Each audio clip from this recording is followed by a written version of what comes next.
Sama amal-amal yang nanti kita sampaikan kayak gitu analoginya. Amal itu lebih dicintai oleh Allah, makanya nanti amal tersebut cepat memberatkan mizan kebaikan kita. Jadi mizan kebaikan kita itu timbangannya itu cepat menjadi berat ketika beramal itu, tanpa kita menafikan amal-amal yang lainnya. Maka contoh gampangnya kayak gini. Misalkan contoh yang paling gampang analoginya, kiasnya itu gini. Ada suami istri nih. Kemudian suaminya itu ngomong kepada istrinya ketika baru nikah, "Dek, nanti kalau saya sebelum pergi ke kantor tolong buatin sarapan ya. Karena saya pengen sarapan yang dibuatkan istri, karena istri itu kalau masak pasti dengan cinta dan pengabdian." Mana kemudian istrinya, "Ya, bukannya saya itu tidak bisa beli sarapan di warung, bisa beli sekalian warung-warungnya saya juga bisa, tapi saya ingin dibuatin sarapan oleh istri." Ini tipe suaminya agak songong dikit ya. Kemudian istrinya mengatakan, "Siap Bi, saya akan masakkan sarapan itu." Ternyata istrinya bisa masak banyak, masak soto bisa, mendoan bisa, kemudian masak nasi goreng telur mata sapi setengah matang bisa, nasi uduk bisa, kemudian pecel bisa. Ternyata dari semua menu-menu itu, ternyata yang paling disenangi sama suaminya itu pecel ditambah dengan mendoan. Itu seneng banget ya, dia seneng banget itu. Ini contoh, bukan curhat ya, contoh. Saya ini kalau mau cerita ngambil contoh tuh khawatir ini ustadznya curcol, enggak curcol, contoh ya. Maka ternyata istrinya hari-hari kemudian pertama dia buatin sarapan, tapi sarapannya nasi uduk. Ketika suaminya pulang dari masjid, nasi uduk dibuka meja makan, nasi uduk. Senang atau tidak senang? Senang, cuma bukan favoritnya. Makan, makan. Habis, habis. Nambah, enggak. Kenapa? Bukan makanan favoritnya. Kalaupun terima kasih, terima kasihnya itu standar. Sembari dia jalan ke kantor, dia berkata, "Jazakillah khair ya Mi, sudah dibuatin uduk." Hari berikutnya ternyata dia buatin soto, soto seneng, tapi maaf bukan favoritnya. Ketika makan, makan, nambah, enggak. Ketika terima kasih, standar. "Thanks ya Ma, sudah dibuatin soto."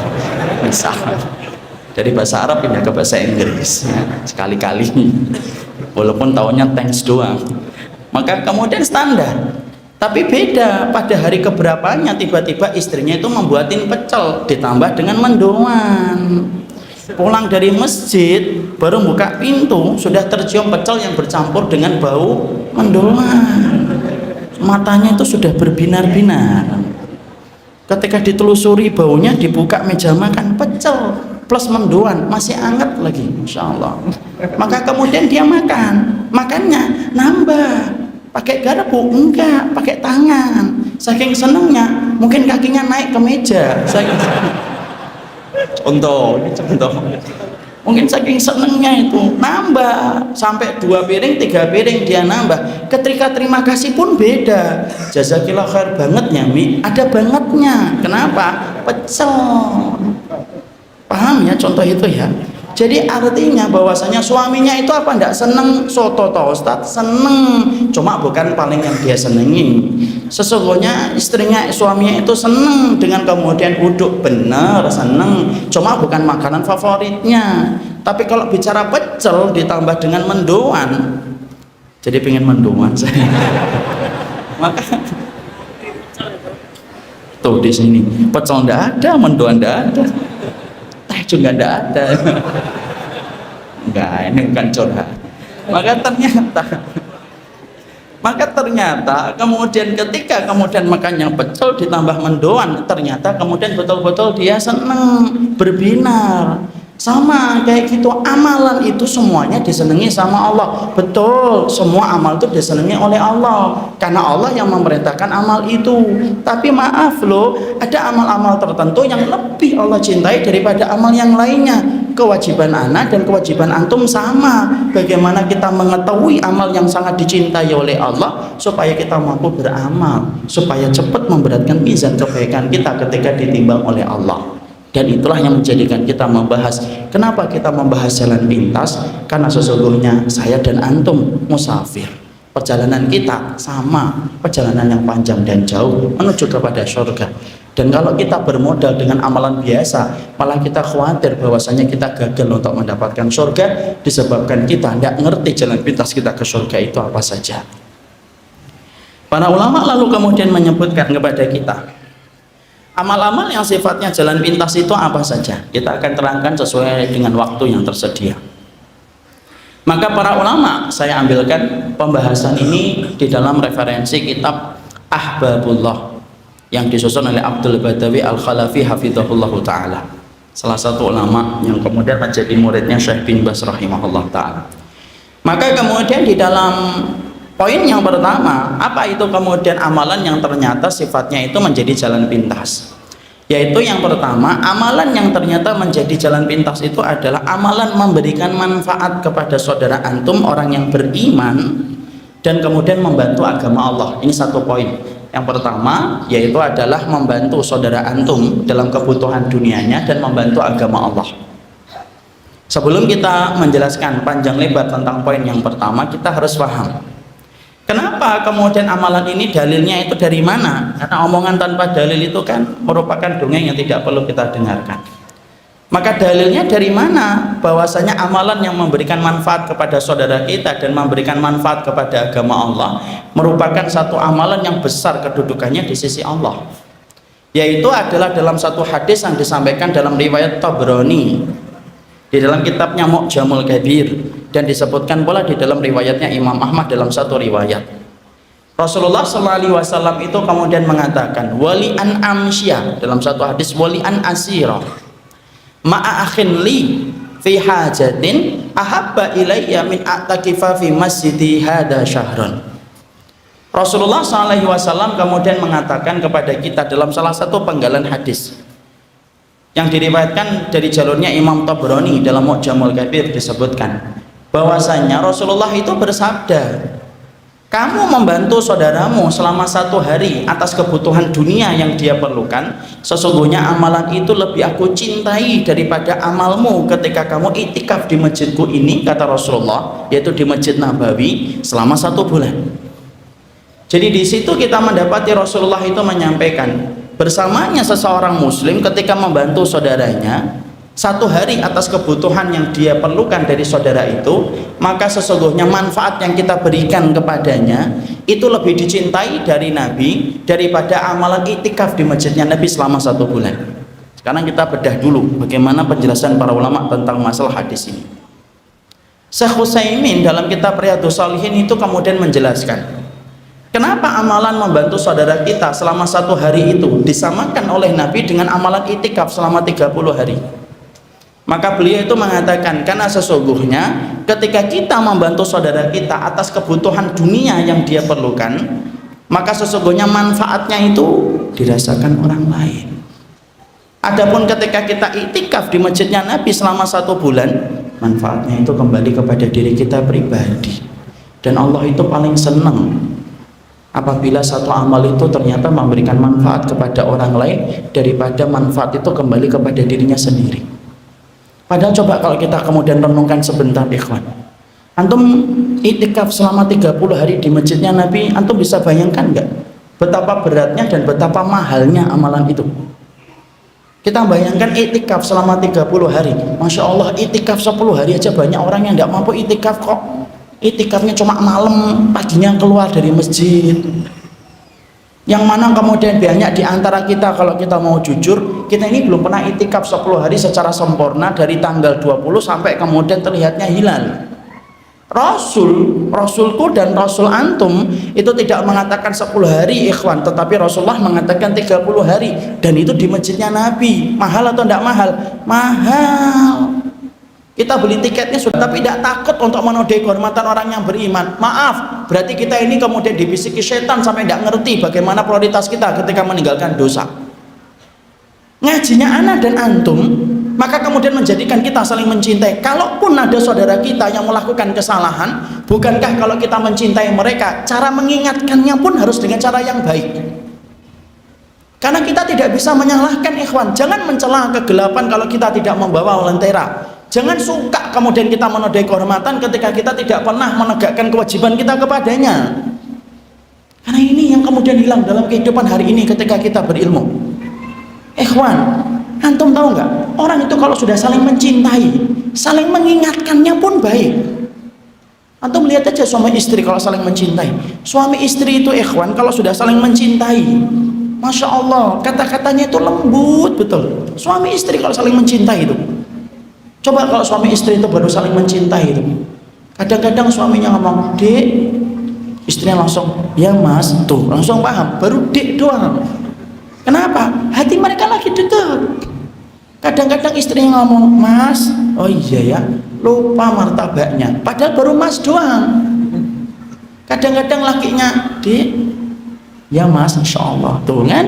Kenapa? Karena hatinya lagi saling cinta. Kalau orang yang beriman, kalau kemudian kita saling mencintai sebagaimana perintahnya Allah dan Rasulnya untuk mencintai orang yang beriman, Masya Allah ikhwan, kalaupun kita ngingetin ada saudara kita yang salah, cara mengingatnya pun lembut. Sebagaimana suami istri itu kalau lagi cinta, cara mengingatkannya pun lembut dan nyampe ke hati. Tapi coba antum perhatikan kalau suami istri lagi marah-marahan, suami istri itu lagi marah-marahan, ikhwan, Masya Allah, suaranya keras bertengkar itu sampai kedengeran sampai 20 rumah. Lu yang di dalam rumah tidak kedengeran. Ngomong apa mas? Ulangi lagi yang keras, jangan. Kenapa? Karena hati mereka lagi jauh. Makanya inilah yang menjadikan kita memahami betul. Kita diwajibkan dalam kehidupan ini, di dalam kehidupan yang kita mengikuti sunnahnya Nabi, salah satu perkara yang kita lupakan tetapi menjadi jalan pintas kita ke surga, bersihkan hati kita kepada orang yang beriman. Bukan berarti ketika kita mencintai orang yang beriman kita membiarkan kesalahan, enggak, tapi cara mengingatkannya pun dengan cara yang baik. Hari ini Masya Allah, antara satu taklim dengan taklim yang lain kadang-kadang bermusuhan, sampai kemudian kita dihujat kehormatannya, dinodai kemudian kehormatannya. Padahal seorang mukmin itu dijaga kehormatannya. Antum tahu kenapa kalau kita akan memulai puasa hanya dibutuhkan satu saksi yang melihat hilal? Ketika Idul Fitri hanya 2 saksi yang melihat hilal, cukup untuk menandakan besok Idul Fitri. Tapi antum tahu berapa banyak yang dibutuhkan saksi kalau kita akan mengatakan saudara kita berzina? Berapa orang saksi ikhwan? 4. Lebih banyak daripada saksi yang dibutuhkan untuk mengatakan besok puasa, lebih banyak daripada saksi yang dibutuhkan untuk mengatakan besok Idul Fitri. Padahal kalau antum perhatikan, 4 saksi itu susah nggak dihadirkan kalau ngeliat orang zina? Susah. Bisa nggak kita bayangkan 4 orang gitu, bareng-bareng jenggotnya panjang tuh, Masya Allah tuh kan. Biasanya 2, yang 2 diajak nggak mau. Kenapa Allah itu sampai mensyaratkan 4 saksi? Karena semangatnya Islam itu menutup dan menjaga kehormatan orang yang beriman. Makanya Masya Allah lah, kita pingin saling mencintai ikhwan. Orang kafir hari ini sudah terlalu banyak itu menodai kemudian mendolimi kehidupan kita. Antum ini kalau kita keadaannya kayak gini, saling membenci, saling menghujat terus menerus, kita ini kalau dihadapkan orang Suriah itu akan ngomong ke kita, "Tega banget ya kalian itu ya, kita dibunuhin tiap hari, wanita kami diperkosa, malah kalian asik untuk bertengkar satu dengan yang lainnya." Orang Rohingya yang kalau melihat kita mungkin mereka akan protes, sempat-sempatnya kalian bertengkar, padahal kami sedang menghadapi musuh yang mereka tidak punya peri kemanusiaan kepada kami. Kawan, mencintai orang yang beriman itu merupakan salah satu amalan yang besar, tapi luput dari perhatian kita hari ini. Saya ambilkan contoh ya, ini terakhir penutupnya. 2 tahun yang lalu atau 3 tahun yang lalu, mungkin antum masih ingat, dulu puasa Arafah kita itu sempat beda. Ada yang mengikuti puasa Arafah karena mengikuti wukuf yang ada di Mekah, di mana saat itu tanggal 9 Dzulhijjahnya mereka lebih duluan daripada kita, karena mereka kelihatan hilal dan kita menggenapkan, yaitu bulan Dzulqa'dahnya. Kemudian hari itu terjadi perbedaan, ada yang mengambil miqat zamani, ada yang mengambil miqat makani. Miqat zamani itu apa? Dilihat waktunya. Kalau kita di sini waktunya tanggal 9 besok, ya kita puasa Arafahnya besok. Ada yang mengatakan miqat makani. Miqat makani itu apa? Ngambil tempat. Kalau yang di sana wukuf, ya kita puasa Arafah. Saya masih ingat betul, ada satu grup itu sampai masing-masing mereka punya kecenderungan masing-masing. Ada yang mengatakan mengambil miqat zamani, ada yang mengambil miqat makani. Masing-masing punya dalil. Khairlah insya Allah. Tapi yang saya pernah sedihkan, Bagaimana orang yang mengambil dua pendapat ini bertengkar, ikhwan. Yang mengambil mikot zamani kopas panjang, mikot makani kopas panjang, debat.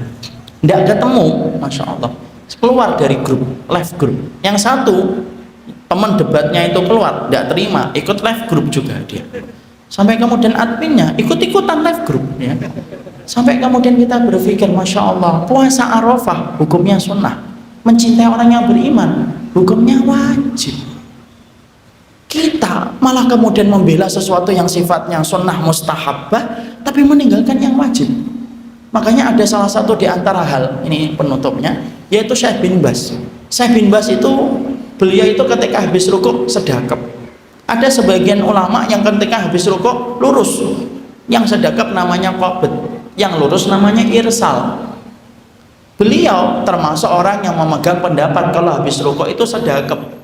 Ketika beliau membela, apa hujahnya beliau dan dalilnya beliau? Panjang dalilnya beliau sebutkan dalam kitabnya. Di akhir kitabnya ada sebuah tulisan yang membuat saya jatuh cinta kepada beliau. Beliau berkata, kalau kamu pengen lurus setelah rukuk, silahkan, bagi antum dalilnya. Kalau ana setelah rukuk, maka saya sedekap, bagi saya dalilnya. Sebagaimana dari halaman pertama sampai halaman yang terakhir saya menyebutkan dalilnya. Tapi ingat, antum sedekap atau antum lurus itu mustahab, itu sunnah. Adapun mencintai orang yang beriman itu hukumnya wajib, dan semoga yang wajib tidak hilang dengan perkara yang mustahab. Jadi disitulah kita memahami, inilah yang harus kita perhatikan. Yang kedua, amal yang sifatnya menjadi jalan pintas kita ke surga, berakhlak yang mulia, mencintai orang yang beriman. Itu yang kedua. Apa yang ketiga? 4, 5, 6, 7 dan 8. Ada 8, ikhwan. Tapi waktu jualah yang membatasi. Saya sudah disampaikan waktu tinggal 10 menit lagi. Ini pun disampaikan 15 menit yang lalu. Jadi saya kira cukup. Karena kalau majelis ilmu itu terlalu lama, banyak setannya, kata para ulama. Para ulama mengatakan idza talal majlis fakana li syaitan nasib. Majelis ilmu itu kalau terlalu lama, banyak setannya. Makanya majelis ilmu itu nggak usah terlalu panjang. Kok bisa Ustaz? Iya. Yang asalnya khusyuk lama-lama ngantuk, yang asalnya nggak ngelihat jam, ngelihat jam, yang asalnya ada ke kamar mandi, ke kamar mandi, yang biasanya ada batuk-batuk, batuk-batuk. Makanya sebelum antum batuk-batuk, kita cukupkan kajian kita dalam kesempatan hari ini. Semoga Allah memberikan keberkahan atas apa yang kita kaji. Barakallahu fikum. Ini yang dapat kita sampaikan dalam pertemuan kali ini. Senang sekali bertemu dengan antum, bahagia bertemu dengan antum. Semoga Allah memberikan kebaikan kepada kita, saling mencintai karena Allah, memaafkan kekurangan, dan semoga kita bersama-sama menuju kepada ridhanya Allah. Ini yang dapat saya sampaikan atas nama panitia. Atas nama yang lainnya saya mohon maaf kalau ada banyak kekurangan dan kesalahan. Jazakallah khair pula kepada Ustadz Khalid yang telah membantu kita dan telah memberikan mukadimah yang luar biasa. Nasihat untuk senantiasa bersyukur kepada Allah, karena sesungguhnya kita harus paham karakternya saya dan karakter antum itu sama, bahwasanya kita adalah manusia. Hasan al-Basri rahimahullahu ta'ala, beliau pernah ditanya bagaimana karakter manusia itu, maka Hasan al-Basri itu berkata, sesungguhnya karakter manusia itu dua aslinya. Yang pertama, ya'uddul masaib, suka menghitung-hitung kalau dia mendapatkan cobaan dan musibah. Makanya kita ini kalau sudah menghitung cobaan itu pintar banget. Kita beli handphone kemahalan sedikit, sama tokonya dendam 5 tahun tidak hilang-hilang. Dan itu karena kita ini akuntan paling handal kalau sudah menghitung cobaan dan ujian. Karena itulah yang ada dalam kehidupan manusia. Sifat yang kedua, yansa ni'ma rabbih, suka melupakan besarnya kenikmatan yang Allah telah berikan kepadanya. Makanya kita sering lupa kenikmatan. Sampai-sampai ketika kita di kamar mandi pun lupa apa yang kita keluarkan itu pun merupakan dari kenikmatan. Makanya antum paham kenapa kita habis dari kamar mandi membaca Ghufranaka. Padahal kalau kita pikir, kita ngapain di kamar mandi kok tiba-tiba keluarnya istighfar. Ternyata Syekh bin Baz mengatakan keluarnya kita dari kamar mandi membaca Ghufranaka karena banyak di antara kita ini lupa bahwasanya nikmat ketika bahwasanya mengeluarkan kotoran itu merupakan kenikmatan dari Allah. Dan itulah yang menjadi sifat dasar manusia, bahwasanya dia suka lupa, amnesia kalau sudah bicara tentang kenikmatan dari Allah. Makanya majelis ilmu apabila kita selenggarakan itu pengen merubah dari karakter aslinya, dari karakter yang asalnya amnesia terhadap kenikmatan, kita rubah supaya kita menjadi akuntan paling handal untuk menghitung setiap kenikmatan yang Allah telah berikan kepada kita. Dan inilah kesyukuran kita datang dan berkumpul pada majelis ilmu pada kesempatan Duha kali ini merupakan bagian dari upaya supaya kita menjadi hamba Allah yang bersyukur dan kita amnesia terhadap cobaan dan ujian, karena cobaan Allah hanyalah seujung kuku, tetapi kenikmatan yang datang dari Allah itu seluas samudra. Tidak patut apa yang menjadi seujung kuku menghilangkan samudra kenikmatan yang besar yang Allah berikan dalam kehidupan kita. Kepadanya kita bersyukur, kepadanya kita menggantungkan segala urusan dalam kehidupan kita, dan kepadanya kita memohon supaya Allah tidak meninggalkan kita walaupun sekejap mata. Amin insyaallah. Sebelum kita menyampaikan apa yang menjadi tema yang akan kita bahas dalam kesempatan Duha kali ini, saya ingin menyampaikan dan mengkoreksi sebentar. Tapi sebelum saya menyampaikan koreksi saya menyampaikan terima kasih sebesar-besarnya kepada panitia masjid yang telah bersusah payah mengkondisikan takmir masjid Jenderal Sudirman dan para asatid dan para ikhwan-ikhwan yang ada. Maka kalaupun kita tidak bisa membalas kebaikan antum, semoga Allah melapisi keberkahan hidup antum di dunia dan di akhirat. Dan kepada setiap panitia, doa kita dan kebaikan kita mengiringi mereka. Maka setelah kita mengucapkan itu, saya ingin mengkoreksi. Tadi ada salah satu ikhwan mengatakan ada ahlul ilmi yang datang. Maaf, saya bukan ahlul ilmi, saya hanyalah penyampai ilmu. Banyak kekurangan yang saya miliki dan saya tidak pantas disebut ahlul ilmi. Makanya saya harus luruskan, karena sesungguhnya kriteria ahlul ilmi itu sangatlah berat. Apalagi kalau kita membaca apa yang disampaikan Ibnu Qudamah tentang definisi ahlul ilmi. Tetapi saya sangatlah jauh dari kriteria ahlul ilmi. Saya cuma menyampaikan ilmu. Semoga antum bisa memahami apa yang saya sampaikan, supaya nanti kita saling bertemu dalam kebaikan dan berjumpa dalam kebaikan pula di akhirat kelak nanti insyaallah. Inilah yang menjadikan kita memahami. Kemudian yang kedua, sebenarnya bukan antum yang bahagia, tapi saya yang justru bahagia bertemu dengan antum semuanya. Ini merupakan hari yang pertama semenjak seumur hidup saya datang ke Purwokerto. Ternyata bukan hanya mendoannya yang pernah saya makan, tapi ternyata sekarang saya melihat orangnya, ternyata beda dari apa yang kemudian mungkin kita sering dengarkan. Masya Allah, antum masyarakat yang ramah, antum masyarakat yang baik. Semoga Allah selalu memberikan keberkahan pada masyarakat Purwokerto, memberikan kebaikan dan senantiasa melindungi kita dari segala makar jahat orang-orang yang berniat jahat untuk Islam dan kaum muslimin. Kepada Allah kita meminta perlindungan. Jangan lupa nanti mendoannya ya. Barakallahu fiik. Ikhwan-ikhwan yang semoga Allah rahmati, kalau antum mendengar kata jalan pintas, tadi disampaikan Ustadz Khalid, Insya Allah, semoga Allah memberkahi beliau dengan ilmunya. Kita ini kalau mendengar kata jalan pintas, tentunya kita pasti senang, karena jalan pintas itu identik dengan kemudahan dan identik dengan waktu yang kita ringkas. Biasanya kalau kita mendapatkan jalan pintas, perjalanan yang panjang dan jauh akan pendek ketika kita mendapatkan jalan pintas. Kita ke Purwokerto yang biasanya standarnya 6 jam di Bekasi, dari Bekasi, tapi kalau kita mendapatkan jalan pintas mungkin bisa 3 jam, yang biasanya perjalanan 3 jam menjadi 1 jam, karena memang jalan pintas itu kalau disebut identik dengan kebahagiaan ketika kita menghemat waktu dan menghemat tenaga. Bahkan saking kita senangnya dengan jalan pintas, kita itu menyebut tikus itu biasanya tidak senang, tapi kalau kita nisbatkan tikus itu kepada jalan tikus, biasanya kita senang. Padahal biasanya kalau di rumah ada tikus itu sebelnya luar biasa. Tapi kalau disebut jalan tikus, kita senang karena jalan tikus itu merupakan nama lain dari jalan pintas. Ternyata bukan hanya ke Purwokerto yang butuh jalan pintas, ternyata bukan hanya ke Semarang yang butuh jalan pintas. Ternyata perjalanan yang paling jauh yang akan ditempuh manusia itu adalah perjalanan dia menuju kepada surga. Karena pada dasarnya kita hari ini itu sama-sama menjadi musafir. Imam Ibnu Qayyim menyampaikan kepada kita, sesungguhnya manusia itu semenjak dia ditempelkan pada dinding rahim ibunya, setelah dia ditiupkan ruh pada usia 4 bulan, maka dimulailah perjalanan panjang dia menjadi musafir untuk menuju kepada kampung akhiratnya, menuju kepada 2 terminal, terminal neraka atau terminal surga.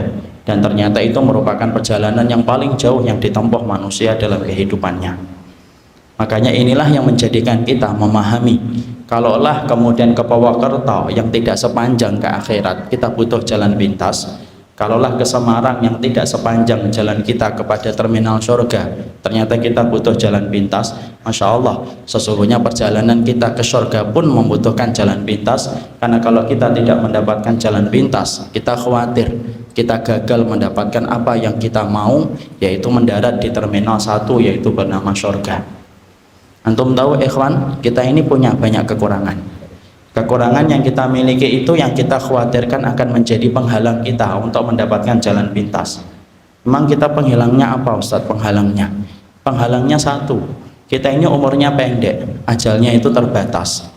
Kita mendapati umur yang diberikan oleh Allah kepada kita selaku umatnya Nabi tidak sepanjang umat-umat sebelum Rasul. Kita hanya diberikan umur 40 sampai 50, 50 sampai 60, 60 sampai 70, dan sedikit sekali yang melewati angka 70 tahun. Kita bisa bayangkan dibandingkan dengan umurnya Nabi Nuh 1650 tahun, kita ini cuma 70 tahun. Itu pun kalau ada yang sampai menyentuh 70 tahun.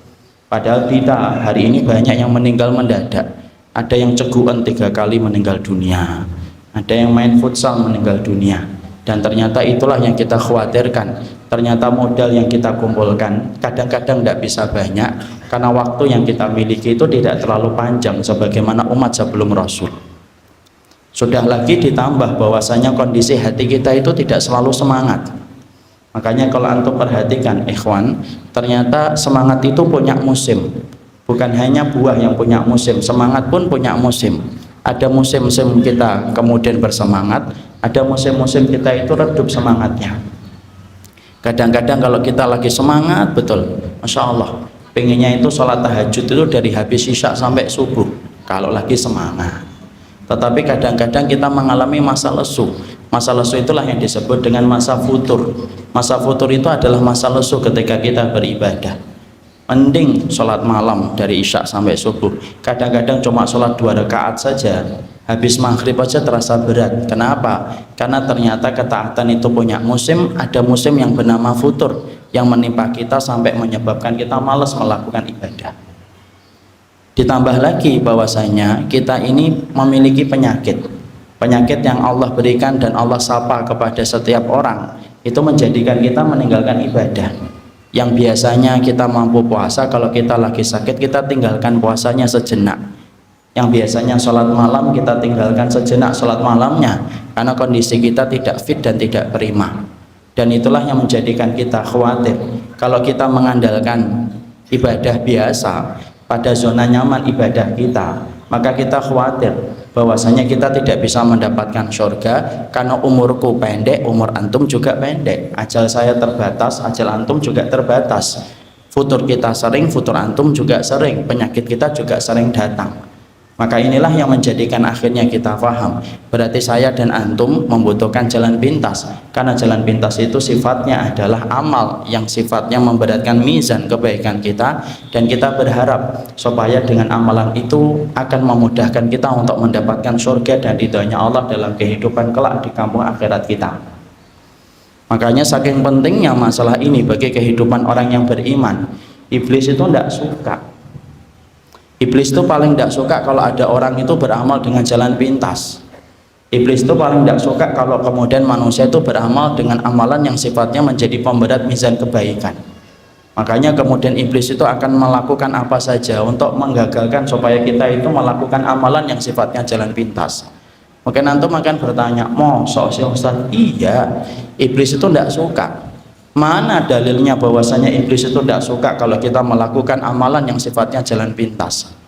Maka dalilnya antum akan dapatkan dalam keterangan yang disampaikan oleh Imam Ibnu Qayyim pula. Imam Ibnu Qayyim itu berkata kepada kita, sesungguhnya iblis itu kalau menggoda manusia itu ada 6 pintu yang semuanya itu jebakan. Jadi di balik 6 pintu yang dipasang oleh iblis itu, maka di baliknya itu ada jebakan. Maka kita kalau akan menguraikan ini nanti akan tahu bagaimana iblis itu tidak suka kalau kita beramal dengan jalan pintas. Apa jebakan yang pertama yang dipasang oleh iblis? Yang pertama syirik. Makanya kemudian kita ini digoda supaya kita ini melakukan kesyirikan. Kenapa ini merupakan pintu gerbang yang pertama yang disenangi oleh iblis? Karena iblis tahu apabila seseorang itu sudah terperosok dalam kesyirikan, batal, terhapus semua amal kebaikannya, tidak ada sisanya di hadapan Allah. Makanya gerbang yang pertama ketika mereka itu menggoda manusia itu apa? Yaitu supaya manusia itu melakukan kesyirikan. Kalau ana dan antum selamat pada gerbang kesyirikan, iblis itu tidak putus asa, dia memasang jebakan yang kedua. Jebakan yang kedua itu apa? Jebakan yang kedua itu adalah memasang ranjau, yang sifatnya dari ranjau itu adalah menjebak kita untuk sibuk dalam perkara yang tidak dicontohkan dan tidak disunahkan oleh Rasulullah SAW, supaya kita sudah sibuk dengan perkara itu, kita tidak sempat melakukan yang benar, dan kita tidak sempat melakukan perkara yang dicontohkan oleh Rasulullah SAW. Kita selamat nih di pintu yang kedua. Iblis itu tidak meninggalkan kita putus asa, bawa koper nangis-nangis, enggak. Tetapi iblis itu tetap kemudian menjebak kita dengan jebakan yang ketiga. Jebakan yang ketiga itu apa? Yaitu adalah kita ini digoda dengan dosa-dosa besar. Makanya dosa-dosa besar itu ngepung dalam kehidupan kita. Antum perhatikan ikhwan, dosa-dosa besar itu strateginya iblis itu gimana?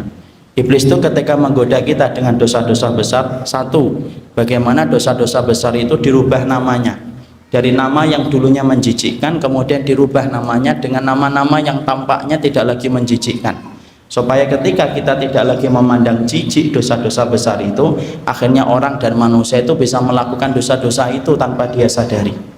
Makanya perhatikan, hari ini dosa itu bereinkarnasi, dia berubah casingnya, tetapi bentuknya tetap sama. Yang dirubah itu namanya supaya kita tidak merasa jijik. Contoh Ustaz, oke, contoh. Kita lihat kan, orang zina sekarang tidak disebut zina, disebutnya apa? ML. Padahal itu hukumnya itu adalah sama, zina, tapi kemudian dirubah. Karena kalau disebut zina itu kan kita langsung bergidik bulu kuduk kita ketika mendengar kata zina. Orang homo tidak dipanggil homo hari ini, disebutnya kaum pelangi, kaum LGBT, ya kan? Kalau disebut kaum pelangi kan tampaknya masya Allah pelangi gitu kan, LGBT tampaknya ilmiah. Padahal dulu ketika saya di SD itu menyebutnya itu hombreng, sudah hombreng saja. Dan itu kemudian berubah. Kemudian BTS tidak disebut dengan BTS, sekarang disebutnya apa? Kupu-kupu, atau kemudian wanita kupu-kupu malam. Sehingga kemudian orang itu memandangnya wanita kupu-kupu malam, kemudian orang tidak merasa jijik. Makanya itulah yang kemudian kita harus pahami, dosa-dosa besar itu merupakan strateginya iblis supaya kemudian menjebak kita, supaya kita terperosok kepada dosa-dosa besar, dirubah namanya, casingnya dirubah, walaupun tetap itu adalah dosa-dosa besar yang sebenarnya itu dibenci dan dimurkai oleh Allah. Strateginya yang kedua iblis itu apa? Yaitu adalah bagaimana kita dibatasin referensi kita tentang dosa-dosa besar. Hari ini Pak, umat itu kalau ditanya apa itu dosa-dosa besar, referensi yang mereka sebutkan tentang dosa-dosa besar itu paling-paling terbatas. Kalau nggak mencuri, membunuh. Kalau nggak membunuh, berzina. Kalau nggak berzina, ya paling-paling kemudian minum khamr. Tak. Kalau orang Jawa menyebutnya molimo, udah itu saja. Padahal dosa-dosa besar itu hanya 5 itu? Enggak. Kalau kita membaca Al-Quran dan membaca hadis, Imam Ad-Dhahabi itu menyampaikan setiap dosa apabila disertai dengan kata laknat, maka itu dosa besar. Dan ternyata dosa-dosa besar itu sifatnya ada berapa jumlahnya? Jumlahnya itu lebih daripada 70. Ada 70 dosa-dosa besar. Padahal biasanya kalau kita ditanya, sebutkan dosa-dosa besar 15 saja. Kadang-kadang kita juga tidak punya menyebutkan. Kenapa referensi kita tentang dosa-dosa besar sekarang menjadi sempit? Yang menyempitkan referensi kita tentang dosa-dosa besar itu iblis. Makanya akhirnya ketika kita sempit referensinya tentang dosa-dosa besar, akhirnya kemudian bisa jadi orang itu melakukan dosa besar tetapi dia tidak sadar kalau itu dosa-dosa besar. Kalau kita selamat di jebakan yang ketiga, maka iblis itu akan menggoda kita dengan dosa-dosa kecil yang dianggap remeh. Jangan diremehkan dosa-dosa kecil. Dosa-dosa kecil itu sebagaimana Nabi mengatakan, iyyakum wa muhaqqiratid dzunub kama sali qaumin nazalu bi fulatin minal ardi jama'u lahu hataban fa auqadu lahu naron. Perumpamaan dosa kecil itu sebagaimana kamu itu mendapati musafir singgah di satu tempat, kemudian mereka akan bermalam di tempat yang mereka singgahin. Mereka ingin membuat api unggun, mereka mengumpulkan ranting. Maka semakin banyak rantingnya, semakin besar nyala api unggun yang akan tercipta. Dan sesungguhnya dosa-dosa kecil itu ya kayak ranting yang dikumpulkan musafir ketika akan membuat api unggun. Makanya inilah yang disebut dengan dosa-dosa kecil. Makanya Syekhul Islam itu pernah ditanya, mana yang lebih bahaya, dosa besar tetapi disertai dengan penyesalan, atau dosa kecil tetapi tidak pernah menyesal? Maka Syekhul Islam itu menjawab, dosa kecil yang disesali, dosa kecil yang tidak disesali itu jauh lebih berbahaya daripada dosa besar tetapi disesali, tetapi tidak disesali. Saking bahayanya dosa-dosa kecil. Dan ingat, tidaklah gunung tercipta kecuali karena kerikil dan tanah yang terkumpul, makanya tercipta gunung. Dan tidaklah dosa besar itu terjadi kecuali karena dosa kecil yang kita kumpulkan, kemudian kita tidak merasa menyesal dan meremehkannya. Kalau kita selamat di pintu jebakan yang keempat, iblis tidak putus asa. Tuh lihat, iblis saja sabar, akhi. Makanya antum kalau beriman dan saya beriman itu sabar. Iblis saja sabar. Kemudian iblis itu menjebak kita dengan jebakan yang kelima. Jebakan yang kelima itu apa? Perkara mubah dibuat bagaimana berlebihan. Makanya kita disibukkan dengan perkara mubah. Karena kemudian kalau kita gagal digoda dengan syirik, gagal digoda dengan perkara yang tidak dicontohkan Rasul, gagal digoda dengan dosa besar dan dosa kecil, iblis itu semakin mengendorkan dan semakin melembutkan strateginya supaya kemudian tetap manusia itu gagal untuk memasuki surga. Makanya yang kelima, kita ini digoda supaya kita melakukan perkara mubah yang berlebihan. Contohnya apa perkara mubah yang berlebihan? Banyak. Ngobrol mubah atau tidak mubah? Mubah. Tapi ngobrolnya dari isya sampai subuh, nah itu perkara mubah yang berlebihan. Mungkin ada yang berkata, saya tidak pernah ngobrol Ustaz dari isya sampai subuh.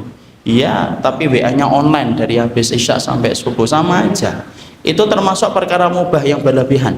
Dimana kalau kita melakukan perkara itu, itulah yang menjadikan kita habis waktu, habis kesempatan, dan tidak bisa mengerjakan apapun amalnya, disebabkan sudah sibuk dengan amalan-amalan mubah yang berlebihan. Contoh lagi apa? Perkara mubah yang berlebihan. Makan mubah tapi berlebihan. Ke Semarang hanya makan soto, balik lagi ke Purwokerto. Nah, itu mubah yang berlebihan. Mancing mubah, mancing itu mubah ikhwan. Tapi mancingnya 6 hari 6 malam di tengah lautan, tidak pernah mengingatkan keluarganya, itu perkara mubah tetapi sifatnya berlebihan. Dan itulah yang kemudian kita dapatkan, sesungguhnya iblis itu yang kelima akan menyibukkan kita dengan perkara mubah yang berlebihan. Kalau kita gagal kemudian digoda dengan pintu yang kelima, iblis itu akan mendekat kita dan menghasut kita dengan jebakan yang keenam. Jebakan yang keenam itu apa? Tadi disibukkan kita dengan amalan yang kecil. Jadi iblis semakin putus asa ini. Makanya kita sudah gagal digoda dengan berbagai macam tahapan tadi, maka yang terakhir itu yang keenam. Apa yang keenam? Yaitu adalah digoda supaya kita sibuk dengan amalan yang kecil tetapi diluputkan dari amalan yang besar. Makanya tadi saya katakan iblis itu tidak suka kalau kita itu beramal yang sifatnya itu jalan pintas. Makanya kita akhirnya apa? Yang keenam, iblis itu apa? Menyibukkan kita dengan perkara kecil supaya kita luput dari perkara yang besar. Bagaimana contohnya Ustaz? Banyak. Contohnya adalah ketika misalkan antum ikut taklim, ada saudara antum tidak ikut taklim, dia sholat 2 rakaat, sholat 2 rakaat. Sholatnya itu sunnah, ikut taklimnya itu hukumnya wajib.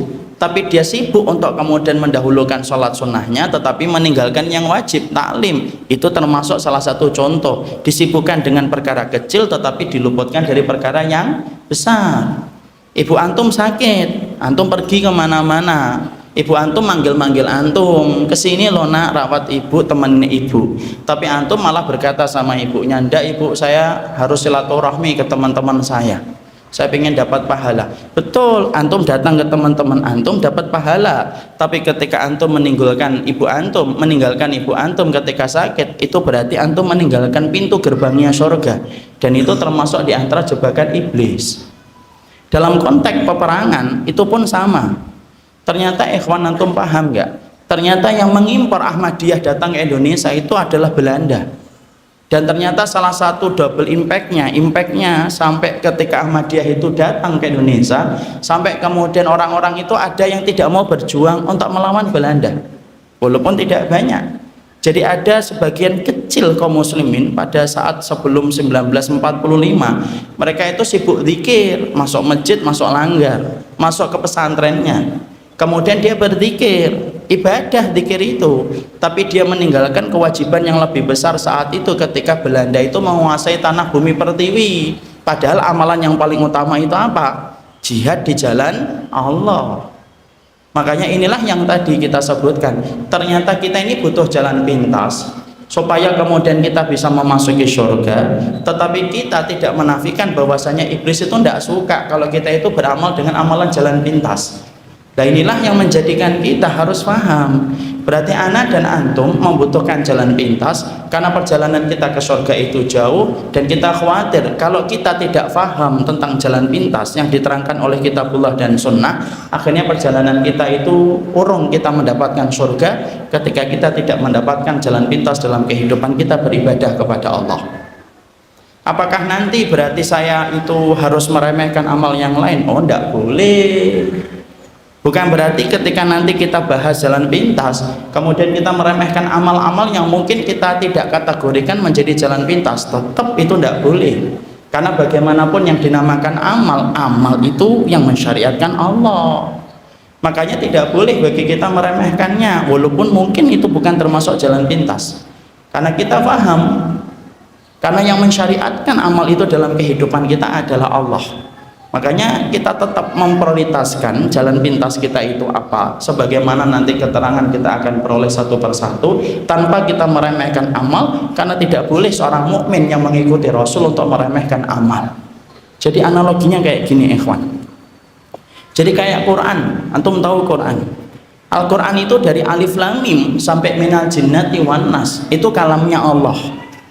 Dicintai oleh Allah atau tidak? Pasti, wong itu kalamnya Allah. Kalamullah wal Al-Quran.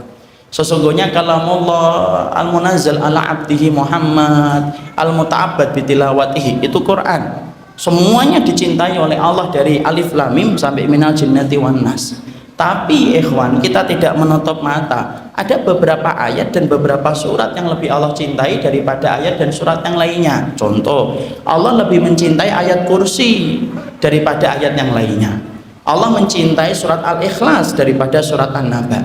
Allah lebih mencintai Al-Falaq lebih besar daripada surat At-Takwir. Allah lebih mencintai surat An-Nas lebih besar daripada surat Al-Infitar. Bukan surat Al-Infitar itu tidak dicintai oleh Allah, dicintai. Cuma kecintaan Allah pada surat Al-Infitar tidak sama sebagaimana kecintaan Allah pada surat Al-Ikhlas, Al-Falaq, dan An-Nas. Karena tiga surat itu merupakan surat yang Allah cintai dan Allah berikan banyak keutamaan khusus yang Allah tidak berikan pada surat yang lainnya. Sama amal-amal yang nanti kita sampaikan kayak gitu analoginya. Amal itu lebih dicintai oleh Allah, makanya nanti amal tersebut cepat memberatkan mizan kebaikan kita.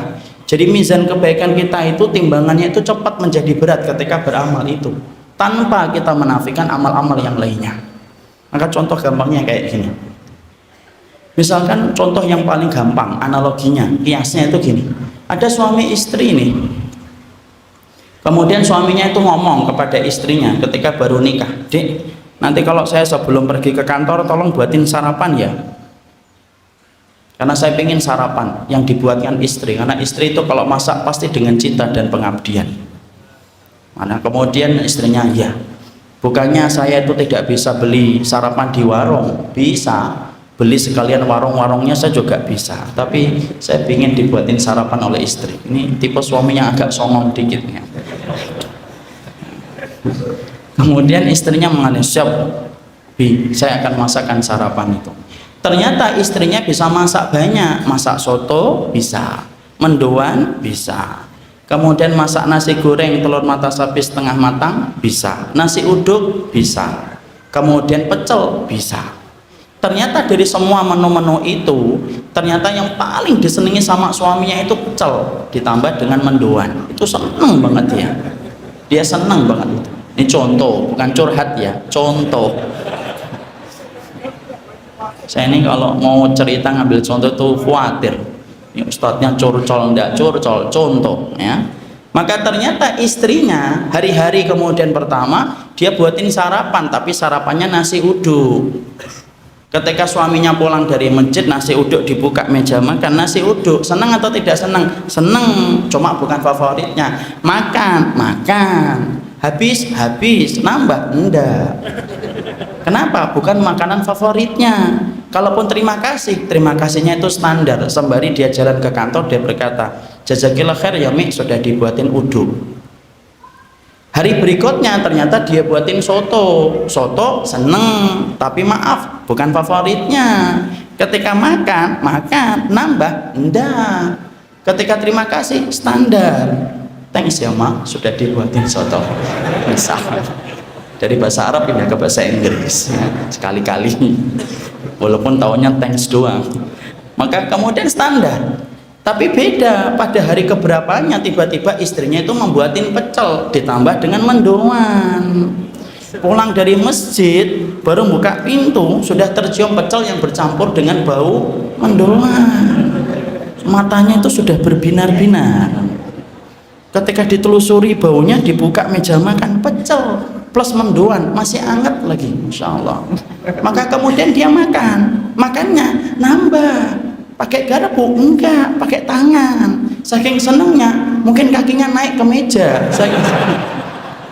Contoh. Mungkin saking senangnya itu nambah sampai 2 piring, 3 piring dia nambah. Ketika terima kasih pun beda. Jazakillah khair banget ya Mi, ada bangetnya. Kenapa? Pecel. Paham ya contoh itu ya? Jadi artinya bahwasanya suaminya itu apa enggak seneng soto toh Ustaz? Seneng, cuma bukan paling yang dia senengi. Sesungguhnya istrinya, suaminya itu seneng dengan kemudian uduk, bener seneng, cuma bukan makanan favoritnya. Tapi kalau bicara pecel ditambah dengan mendoan, jadi pengen mendoan saya. Maka tuh di sini pecel enggak ada, mendoan enggak ada. Juga enggak ada. Enggak, ini bukan curhat. Maka ternyata kemudian ketika kemudian makan yang pecel ditambah mendoan, ternyata kemudian betul-betul dia senang, berbinar. Sama kayak gitu, amalan itu semuanya disenangi sama Allah. Betul, semua amal itu disenangi oleh Allah karena Allah yang memerintahkan amal itu. Tapi maaf loh, ada amal-amal tertentu yang lebih Allah cintai daripada amal yang lainnya.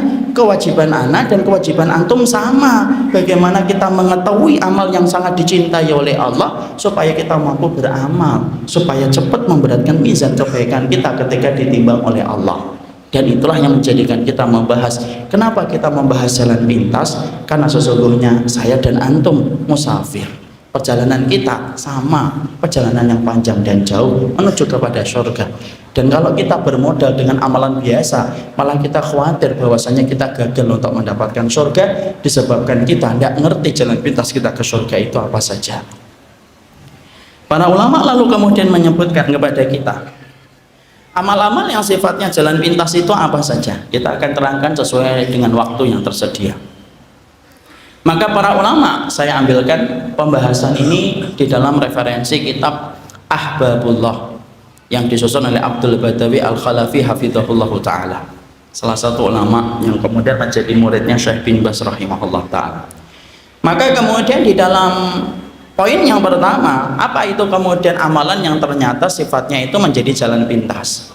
Yaitu yang pertama, amalan yang ternyata menjadi jalan pintas itu adalah amalan memberikan manfaat kepada saudara antum, orang yang beriman, dan kemudian membantu agama Allah. Ini satu poin. Yang pertama yaitu adalah membantu saudara antum dalam kebutuhan dunianya dan membantu agama Allah. Sebelum kita menjelaskan panjang lebar tentang poin yang pertama, kita harus paham kenapa kemudian amalan ini dalilnya itu dari mana. Karena omongan tanpa dalil itu kan merupakan dongeng yang tidak perlu kita dengarkan. Maka dalilnya dari mana bahwasanya amalan yang memberikan manfaat kepada saudara kita dan memberikan manfaat kepada agama Allah merupakan satu amalan yang besar kedudukannya di sisi Allah, yaitu adalah dalam satu hadis yang disampaikan dalam riwayat Tabrani di dalam kitabnya Mu'jamul Kabir, dan disebutkan pula di dalam riwayatnya Imam Ahmad dalam satu riwayat. Rasulullah SAW itu kemudian mengatakan, wali an amsyah, dalam satu hadis, wali an asira ma'a akhin li fi hajatin ahabba ilayya min a'takifa fi masjidi hada syahran. Rasulullah SAW kemudian mengatakan kepada kita dalam salah satu penggalan hadis yang diriwayatkan dari jalurnya Imam Tabrani dalam Mu'jamul Kabir, disebutkan bahwasanya Rasulullah itu bersabda, kamu membantu saudaramu selama 1 hari atas kebutuhan dunia yang dia perlukan, sesungguhnya amalan itu lebih aku cintai daripada amalmu ketika kamu iktikaf di masjidku ini, kata Rasulullah, yaitu di Masjid Nabawi selama 1 bulan. Jadi di situ kita mendapati Rasulullah itu menyampaikan, bersamanya seseorang muslim ketika membantu saudaranya 1 hari atas kebutuhan yang dia perlukan dari saudara itu, maka sesungguhnya manfaat yang kita berikan kepadanya itu lebih dicintai dari Nabi daripada amalan iktikaf di masjidnya Nabi selama 1 bulan. Sekarang kita bedah dulu bagaimana penjelasan para ulama tentang masalah hadis ini. Syekh Utsaimin dalam kitab Riyadhus Shalihin itu kemudian menjelaskan, kenapa amalan membantu saudara kita selama 1 hari itu disamakan oleh Nabi dengan amalan itikaf selama 30 hari?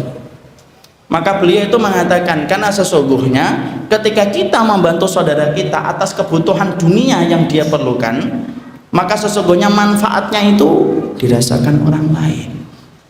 Adapun ketika kita itikaf di masjidnya Nabi selama 1 bulan, manfaatnya itu kembali kepada diri kita pribadi. Dan Allah itu paling senang apabila satu amal itu ternyata memberikan manfaat kepada orang lain daripada manfaat itu kembali kepada dirinya sendiri. Padahal coba kalau kita kemudian renungkan sebentar, ikhwan, antum iktikaf selama 30 hari di masjidnya Nabi, antum bisa bayangkan nggak betapa beratnya dan betapa mahalnya amalan itu? Kita bayangkan iktikaf selama 30 hari, Masya Allah, iktikaf 10 hari aja banyak orang yang nggak mampu iktikaf kok. Itikafnya cuma malam, paginya keluar dari masjid. Yang mana kemudian banyak di antara kita, kalau kita mau jujur, kita ini belum pernah itikaf 10 hari secara sempurna dari tanggal 20 sampai kemudian terlihatnya hilal. Rasulku dan Rasul antum itu tidak mengatakan 10 hari ikhwan, tetapi Rasulullah mengatakan 30 hari, dan itu di masjidnya Nabi. Mahal atau tidak mahal? Mahal. Kita beli tiketnya sudah berapa ikhwan?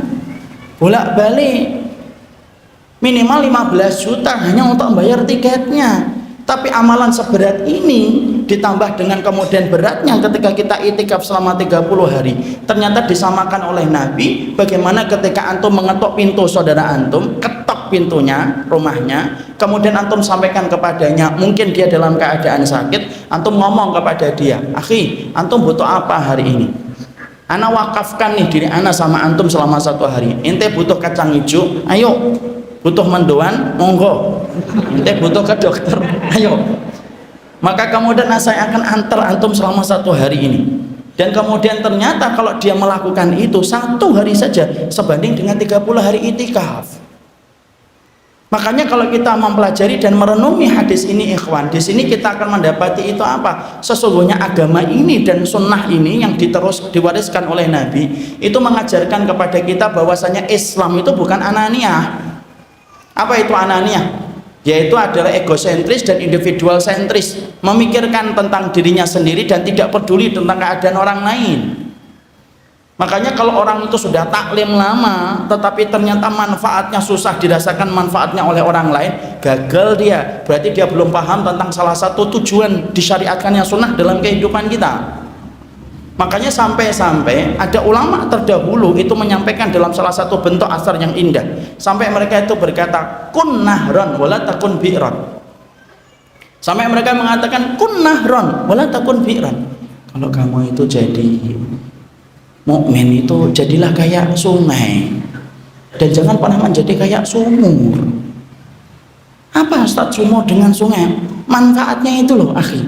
Manfaat sumur dengan sungai itu kan beda. Kalau antum kemudian melihat sumur itu manfaatnya susah untuk diambil akhi. Ketika kita kemudian ingin ngambil airnya harus pakai modal. Modalnya apa? Timba sama pompa. Antum tidak punya timba, tidak punya pompa, wassalam, tidak akan naik itu air. Antum liatin aja, tidak akan naik dia. Kita pakai renang, mentok. Kita pakai untuk mancing, tidak bisa lah. Mau kemana nak? Mancing di mana? Sumur. Ibunya langsung geleng-geleng, ya Allah, anak saya harus diruqyah ini. Mancing di sumur. Iya. Untuk membuang kotoran, masya Allah satu keluarga marah, itu sumur. Tapi masya Allah beda dengan sungai, kawan. Sungai itu kemudian gampangnya memberikan manfaat. Masya Allah ya, ulama itu kalau sudah melihat sesuatu detail apa yang luput dari pandangan kita itu dilihat oleh mereka. Itu loh ahlul ilmi itu kayak gitu. Beda dengan sungai, kata para ulama. Sungai itu gampang memberikan manfaat kepada saudara-saudaranya. Dipakai untuk ngambil airnya, ndak usah pakai modal. Antum pakai timba, ndak usah pakai pompa, diketawain orang. Tinggal cawok pakai kemudian tangan, dapat airnya. Pakai renang, monggo. Dipakai nyuci baju, silahkan. Sampai dibuang kotoran saja, kita membuang kotoran di sungai. Sungai itu setia mengantarkan kotoran kita ke tempat yang jauh. Ndak usah dibayangin. Itu sungai, ikhwan. Makanya kalau orang kemudian sudah memahami tentang ini, masya Allah, betapa indahnya Islam dan betapa tidak ada orang yang sedih di dalam kehidupan Islam kalau orang itu paham ini. Makanya kalau kemudian kita ngaji sunnah kemana-mana, taklim kemana-mana, tetapi ternyata kita susah memberikan manfaat kepada orang lain, tetapi justru kita suka membuat orang lain itu menderita dengan apa yang kita perbuat. Maaf akhi, walaupun antum ilmunya banyak, mungkin antum menyebutkan riwayat, mungkin antum mampu sebutkan kitab, tetapi kalau antum sifatnya adalah membuat orang lain itu menderita dan membuat orang lain itu sedih, nggak paham antum tentang sunnah. Ya, makanya kalau kita perhatikan sunnah itu satu persatu itu asasnya memberikan manfaat. Kalau kita perhatikan, kalau kita jeli memperhatikan semua rata-rata anak tangga dan perintah-perintah dalam kehidupan kita, ketika kita ngikutin ajaran Nabi, kalau kita ngikutin ajaran Nabi itu sifatnya itu salah satu tujuan ibadah itu apa? Memberikan manfaat sama orang. Antum disuruh senyum sama saudara antum dan dikatakan sedekah, tuh manfaatnya kembali sama orang. Kita disuruh untuk berbuat baik sama tetangga supaya tetangga kita mendapatkan manfaat dari kita. Disuruh ngomong yang baik, kalau tidak bisa ngomong diem. Ternyata satu persatu kalau kita renungkan dari semua perintah-perintah yang disampaikan oleh Rasul, sifatnya Rasulullah itu memberikan perintah dalam kehidupan kita itu apa? Sifatnya itu adalah bagaimana kita bisa memberikan manfaat kepada orang. Mau sampai urusan masak saja sifatnya itu memberikan manfaat sama orang kok. Kalau tidak percaya, baca itu hadis. Ketika Nabi itu mengatakan, idza tabaqta, kalau kamu itu masak, fi makna Nabi. Kalau kamu itu masak daging, kata Rasulullah, fa'aksir maraqah, diperbanyak itu kuahnya. Kenapa? Untuk diperbanyak kuahnya, supaya antum bisa berbagi dengan tetangga antum yang mendapatkan bau dan tidak tersakiti hanya dengan baunya doang, tapi antum juga memberikan kepadanya. Makanya antum kalau masak daging diperbanyak kuah, kuahnya nanti bagi kepada tetangganya. Tapi jangan kuahnya doang. Masak mie rebus, tetangganya dikasih kuah. Lu minyak mana pak? Minyak buat saya. Perintahnya sunnah hanya kuah pak, nggak gitu. Jadi ternyata semua itulah yang menjadikan akhirnya kita memahami, memberikan manfaat kepada orang itu merupakan perkara yang besar dalam kehidupan agama. Makanya kalau kemudian maaf ikhwan, kalau kita memasuki surga hanya mengandalkan sholat kita tok, ya Allah, kalau kita hanya sholat saja, jujur berapa kali kemudian kita sholat, kemudian pikiran kita terbang kemana-mana dan tidak khusyuk. Dan terus modal kita untuk masuk surga itu yang mana? Mau sholat kita sering tidak khusyuk kok. Kalau kita memasuki surga kemudian hanya modal dengan puasa sunnah, halah, berapa kali kita puasa sunnah itu kemudian hati kita tidak ikhlas, Ria kadang-kadang tidak kita sadari kan, puasa sunnah pagi-pagi, puasa sunnah siang-siang, yang lain pada makan, kita bukannya pengen makan, kita cuma pengen ditanya, kok enggak makan Ustaz? Iya, shaim. Kalau nggak ditanya sedih, ya Allah nggak ada yang tanya, orang kan nggak tahu kalau saya puasa loh tuh kan. Bukan berarti nanti kalau antum puasa sunnah kemudian antum akhirnya bohong. Enggak, saya cuma nyampaikan jaga niat itu susah. Makanya kalau kita hanya mengandalkan puasa sunnah tok, ternyata bahwasanya kita juga menyadari ternyata menjaga niat itu susah dan sulit. Dan terus yang mana? Kalau kita mengandalkan kemudian masuk ke surga itu hanya bermodal sedekah kita tok, maaf ikhwan, berapa kali anggaran kita untuk sedekah itu kalah dengan anggaran kita ketika kita membeli gadget yang mahal. Ya terus yang mana? Makanya manfaat yang kita harus bagi itu merupakan perkara yang besar, karena itu merupakan perkara yang dicintai oleh Allah. Makanya saya teringat kejadian ketika Hasan al-Basri. Hasan al-Basri ini seorang tabi'in ikhwan yang hidupnya setelah masa para sahabat. Murid-muridnya banyak, ada Thabit al-Bunani, ada A'mash, itu diantara murid-muridnya. Hasan al-Basri itu satu waktu kemudian beliau berencana, kita akan membantu salah satu keluarga fulan yang ada di sana. Dikumpulkan murid-muridnya, karena kehidupan ulama terdahulu itu ilmu praktek, ilmu praktek, ilmu praktek. Kita akan membantu sana. Diperhatikan murid-muridnya Hasan al-Basri. Kemudian Hasan al-Basri tidak menjumpai Thabit al-Bunani rahimahullahu ta'ala. Loh, Thabit mana? Salah satu muridnya itu kemudian mengatakan, A'mash mengatakan, ya takif ya Hasan, Thabit sedang iktikaf. Hasan al-Basri kemudian berkata, ya A'mash, sampaikan itu kepada Thabit al-Bunani, apa yang kita lakukan hari ini lebih mulia daripada ribuan hari ketika dia iktikaf, dan itu lebih baik daripada ibadah yang dia lakukan secara sendirian saja. A'mash kemudian langsung dia menuju kepada masjid tempatnya Thabit. Padahal Thabit saat itu sudah mempersiapkan mau iktikaf. Kemudian A'mash mengatakan, ya Thabit, guru kita Hasan al-Basri menyampaikan apa yang akan kita lakukan hari ini ketika kita membantu saudara kita jauh lebih baik daripada kamu ketika iktikaf, karena apa yang kita akan lakukan memberikan manfaat sama orang, dan apa yang kamu lakukan hanya bermanfaat untuk dirimu sendiri. Langsung Thabit seakan-akan mendapatkan ilmu yang baru yang tidak pernah dia ketahui sebelumnya. Dia gulung itu kemudian semua peralatan dan persiapannya, dia langsung menghampiri Hasan al-Basri dan ikut bersama Hasan al-Basri untuk memberikan manfaat kepada orang. Bukan berarti itikaf tidak penting, penting lah. Kita kemudian disunahkan untuk itikaf kalau kita mampu. Tetapi yang menjadi garis besar perhatian kita adalah bagaimana ketika kita menjalankan agama. Ikhwan, jangan hanya memperhatikan apa yang manfaatnya kembali kepada diri kita, tapi sekali-kali kita memikirkan apa manfaat yang kita berikan kepada saudara kita. Orang-orang yang sudah taklim, alhamdulillah, biasanya itu sudah terbentuk dengan kata-kata begini, saya belum zikir pagi, saya belum duha. Bagus, Masya Allah, itu sesuatu yang sifatnya bagus dan itu sesuatu yang sifatnya luar biasa. Tapi jangan hanya itu, tapi juga kita memikirkan apa manfaat yang sudah kita berikan kepada orang lain, karena sesungguhnya manfaat itu yang kemudian sebanding dengan 30 hari itikaf. Jadi afan ikhwan, kalau boleh saya kemudian praktek langsung. Ini ada saudara-saudara anak ini, teman-teman anak, sahabat-sahabat anak itu sekarang di Bangladesh. Mereka kemudian sedang menunggu para pengungsi dan ngurusin pengungsi supaya mereka makan, mendapatkan kemah yang layak, mendapatkan tempat yang layak. Anak-anaknya disembuhkan dari trauma, dari segala macam pemandangan bengis yang mereka lihat. Ada yang 10 hari, ada yang 20 hari, ada yang 1 bulan, ikhwan. Yang namanya relawan itu Masya Allah, tidak enak, risikonya banyak. Maka mereka contohnya misalkan pergi 10 hari, pergi 10 hari saja, antum kalikan 30 ikhwan, 10 hari kali 30, 10 hari kali 30 sama dengan 300 hari. Berarti kalau ada teman kita pergi membantu saudaranya ini di Bangladesh, contohnya yang konkret, kemudian dia pergi Senin, Selasa, Rabu, Kamis, Jumat, Sabtu, Ahad, Senin, Selasa, Rabu, Kamis sudah bersama lagi dengan keluarganya, ikhlas dia melakukan itu karena Allah, itu sebanding dengan 300 hari itikaf.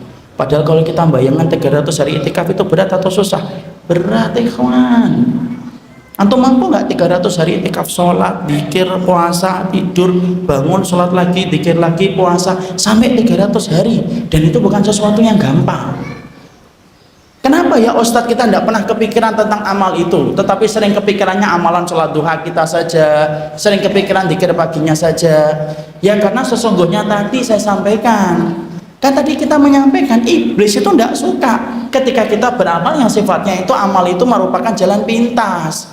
Makanya Masya Allah, itulah yang menjadikan kita akhirnya memahami. Tolong ikhwan perhatikan, sesungguhnya kehidupan kita ketika kita ingin mengharapkan surga tetapi kita minus memberikan manfaat kepada orang lain, maka sesungguhnya kita jauh dari surga. Karena sesungguhnya amal kita begitu susah untuk diberatkan mizan kebaikannya ketika kita jarang memberikan manfaat kepada orang. Ya makanya saya tuh ingat ada salah satu ikhwan, ini kisah nyata. Antum tahu nggak jarak Bintaro dengan Bekasi itu cukup jauh, sekitar hampir 50 kilo. Kalau perjalanan lancar itu hampir 40 menit, kalau macet itu bisa sampai 1 jam sampai 2 jam lebih. Ada itu ketika saya baru pindah ke Bekasi sekitar 5 tahun yang lalu, tiba-tiba saya ditelepon malam-malam, Sabtu malam Ahad saya ditelepon. Ketika ditelepon beliau mengatakan, Ustaz, besok ngajar di mana? Kemudian saya sampaikan besok itu ngajar ada 6 tempat yang saya ajar. Lalu kemudian apa ini? Masya Allah, padahal saya cuma contoh ya. Masya Allah. Saya malah penasaran ada mendoannya enggak ini. Sudah Ustaz, kalau Allah beliau memberikan manfaat ini lebih baik daripada itikaf 30 hari. Masya Allah, saya minum dulu gitu, menghargai beliau yang sudah susah payah.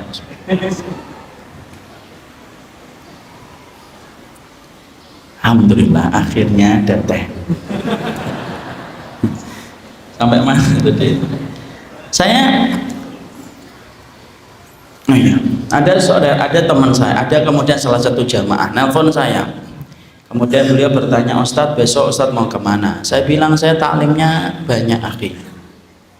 Saya taklimnya besok ada 6. Tidak apa-apa Ustadz saya antar. Tidak usah akhi, tidak apa-apa.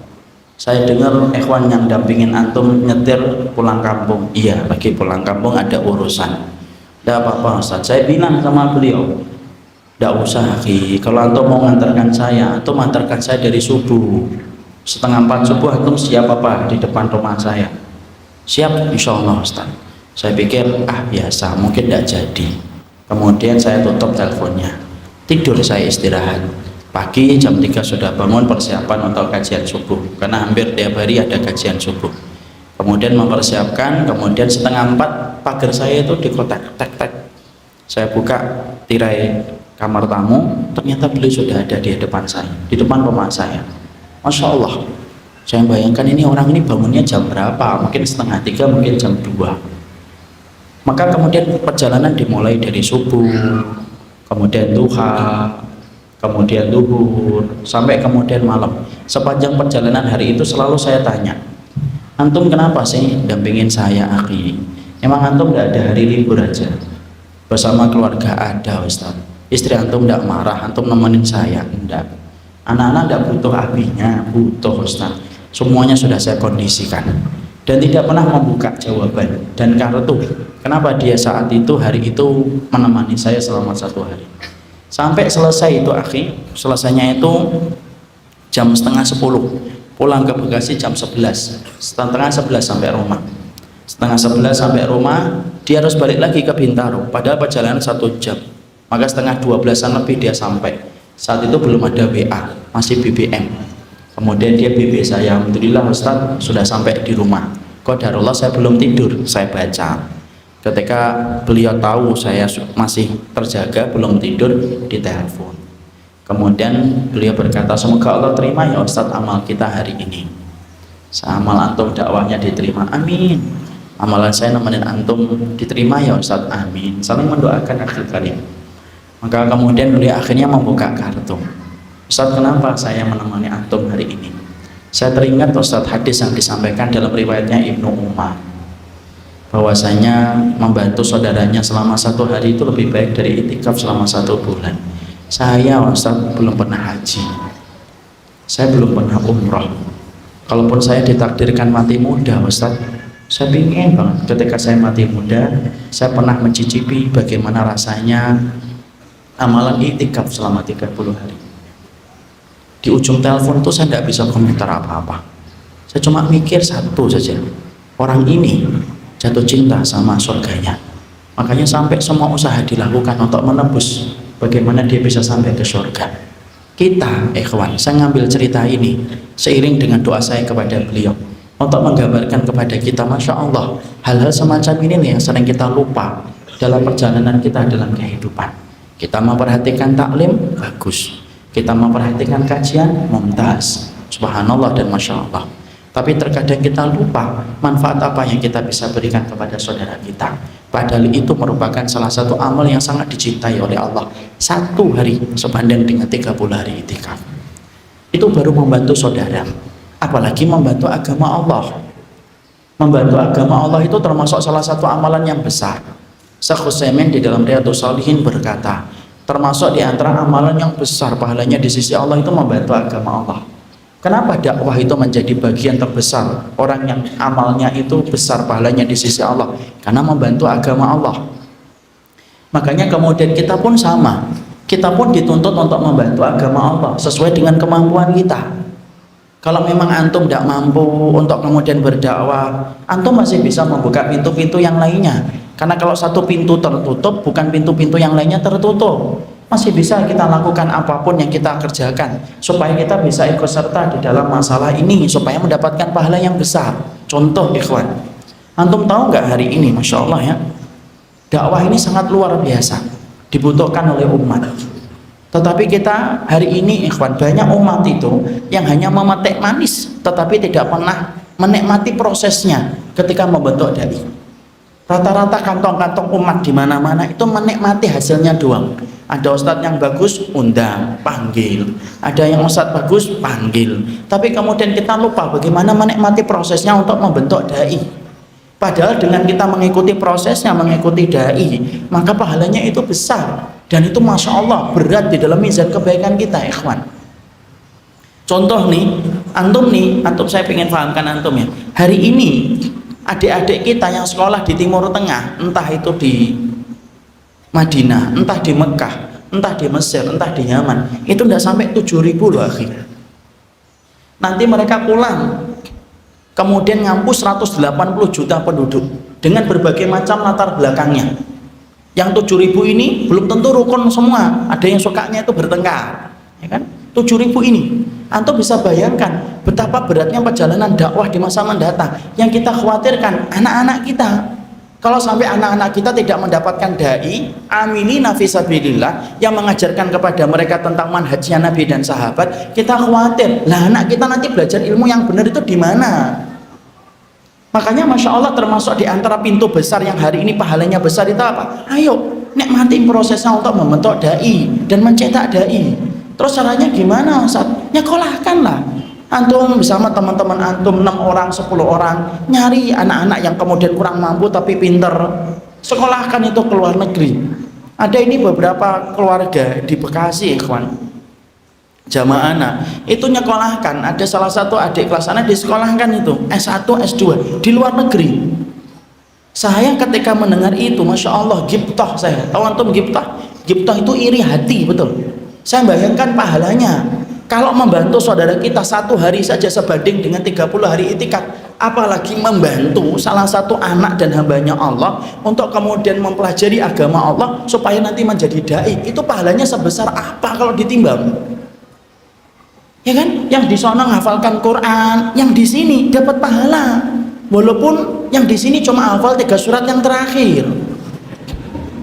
Yang di sana menghafalkan hadis, yang di sini dapat pahala. Walaupun yang di sini cuma hafal hadis innamal a'malu binniyat. Itu pun tidak bisa ngelanjutin lagi. Belum lagi ikhwan, adik kelas anak ini sekarang pulang, kemudian dia sudah kemudian ngajar, kemudian di pondok ada sekitar 1.500 santri yang kemudian dia ajar. Antum bisa bayangkan pahala orang yang menyekolahkan beliau ini itu sebesar apa pahalanya? Itu ibarat sungai yang bersambung dengan lautan. Antum tahu nggak berapa yang dibutuhkan untuk kemudian ketika kita nyekolahkan anak-anak kita nanti ke sana? Satu bulannya kira-kira butuh 1,5 sampai 2 juta.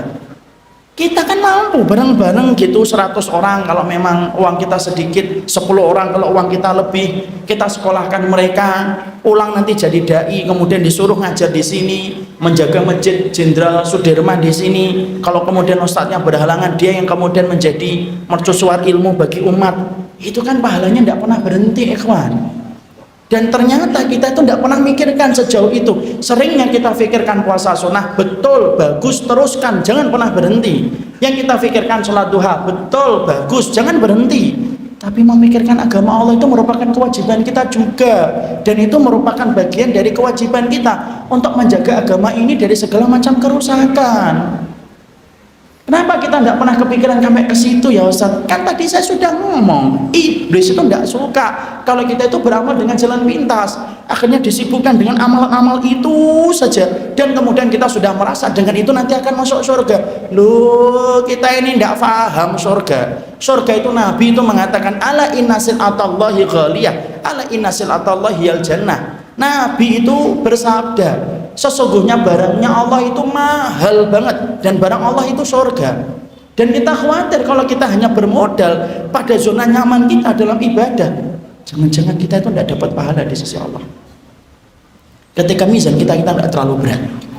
Kalau antum misalkan dakwah kayak gitu berat, mungkin kemudian antum jadi panitia kajian walaupun hanya ngerapiin sandal, itu kalau diniatkan karena Allah luar biasa ikhwan, pahalanya begitu besar di sisi Allah. Ya, membantu misalkan dakwah tidak bisa, membantu pondok pesantren yang menjadi tempat-tempat kader, antum sedekah, contohnya sedekah air. Saya ingatkan loh ikhwan, sedekah air itu termasuk salah satu amalan yang besar di sisi Allah. Makanya ada sebuah riwayat dari Sa'ad bin Ubadah. Sa'ad bin Ubadah itu, beliau itu kemudian bertanya sama Nabi, ya Rasulullah, inna umi matat fakana tuhib antun fik fisabilillah. Ya Rasulullah, ibuku telah meninggal dunia, tapi ibuku dulu senang banget ketika beliau itu berinfak. Boleh enggak saya meneruskan infaknya ya Rasulullah? Nabi mengatakan tasaddaq wa tasaddaq anha, sedekah kamu atas apa nama ibumu, sedekah sampai insyaallah. Jadi kalau antum ibunya meninggal, bapak meninggal, sedekah atas nama ibu bapak kita sampai, berdasarkan hadis ini. Kemudian Sa'ad bin Ubadah itu bertanya, ayu sodaqatin afdal ya Rasulullah, apa sedekah yang paling utama ya Rasulullah yang saya berikan kepada orang tua saya? Rasulullah bersabda, ijlil ma, alirkan air. Antum misalkan kemudian tidak bisa membiayai orang untuk kemudian sekolah di luar negeri sampai menjadi dai, ada yang lebih ringan, bantu air ke pondok-pondok pesantren, safari sekali-kali antum datang ke pondok pesantren ikhwan, sama keluarga, ajak keluarga kita untuk mengenal bagaimana kehidupan pesantren, karena pesantren itu mendekatkan miniatur kehidupan dengan kehidupannya Rasul. Kita lihat di situ kurang apa Ustadz, kurang air, cari pondok-pondok yang baru. Oke Ustadz, saya keborkan airnya 60 juta, 70 juta, tapi Masya Allah terus ngalir. Antum bisa bayangkan nggak kalau ada orang kemudian dia ngeborkan air sampai air itu kemudian keluar dan dipakai santri, dipakai wudhu 5 kali, misalkan santrinya 500 wudhunya santri, dipakai mandinya 500 mandinya santri, sore mandi lagi 500 mandinya santri, tengah malam mandi junub, dapat pahala lagi. Coba, itu kan pahala Masya Allah, itu tidak terbatas itu. Dan terkadang sering lupa dalam kehidupan kita. Kenapa? Karena kita lupa bahwasanya kita itu hanya mengandalkan zona nyaman dalam ibadah. Disitulah kita akhirnya ngerti.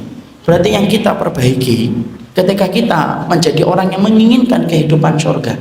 Yang kedua adalah bagaimana kehidupan surga ini itu kemudian menuntun kita supaya kemudian kita beramal yang sifat amal itu memberikan manfaat kepada orang. Jadilah orang yang sensitif, peka dengan keadaan. Antum melihat ada orang sepuh susah nyari sandal, ambilkan sandalnya. Bisa jadi ada amalan yang kita remehkan semacam itu karena manfaatnya kembali kepada orang, justru amalan itu menyelamatkan kita ke surga. Karena kita tidak pernah tahu di antara amal kita yang kita lakukan itu mana yang akan menyelamatkan kita dari neraka. Itu yang pertama. Kemudian yang kedua, amalan yang sifatnya itu merupakan jalan pintas kita ke surga. Para ulama lalu kemudian menerangkan kepada kita amalan yang kedua, yaitu adalah amalan yang sifatnya mampu menjadi jalan pintas kita ke surga. yaitu adalah amalan mencintai orang yang beriman secara zahir dan batin, dan berakhlak dengan akhlak yang baik kepada mereka. Jadi orang yang mencintai orang yang beriman, tulus dia mencintai orang yang beriman, dan kemudian ketika dia mencintai orang yang beriman, dia memperlihatkan komitmennya terhadap akhlak, memperlihatkan akhlaknya yang baik kepada orang yang beriman, maka itu termasuk salah satu di antara amal yang memberatkan mizan kebaikan. Kita bicara dulu dalilnya.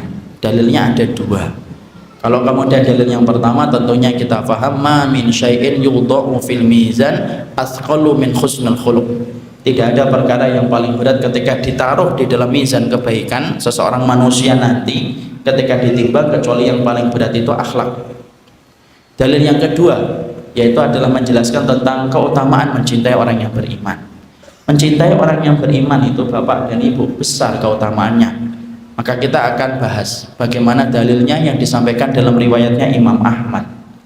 Rasulullah SAW pernah dalam satu ketika beliau sedang bersama dengan para sahabatnya, maka Rasulullah SAW ketika bersama dengan para sahabatnya, tiba-tiba Nabi lagi ngobrol, sejenak beliau berhenti dan berkata, yatlaq fikum rajulun min ahlil jannah.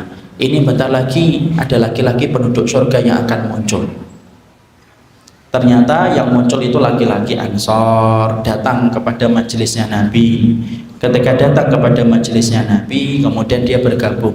Laki-laki Ansor itu Pak, jenggotnya basah, nenteng sandal dengan tangan kirinya, bergabung dengan Nabi. Lalu kemudian dia bergabung dengan para sahabat yang lainnya. Insya Allah ya, antum bisa bayangkan kalau Nabi ngabarkan kita penduduk surga itu kayak apa. Makanya Masya Allah gembira betul kalau dikabarin dengan penduduk surga. Kalau kita kalau dikabarkan penduduk surga, oh sudah cuti kita dari amal ya. Nggak ngaji antum, enggak, kan saya penduduk surga ya. Maka kemudian beliau laki-laki Ansor itu datang bersama Rasul. Hari berikutnya kemudian Rasulullah SAW itu kemudian ngobrol lagi di tempat yang sama.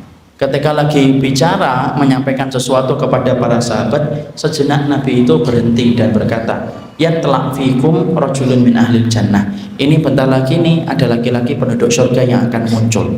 Yang muncul laki-laki Ansor kemarin, jenggotnya basah, nenteng sandal dengan tangan kirinya.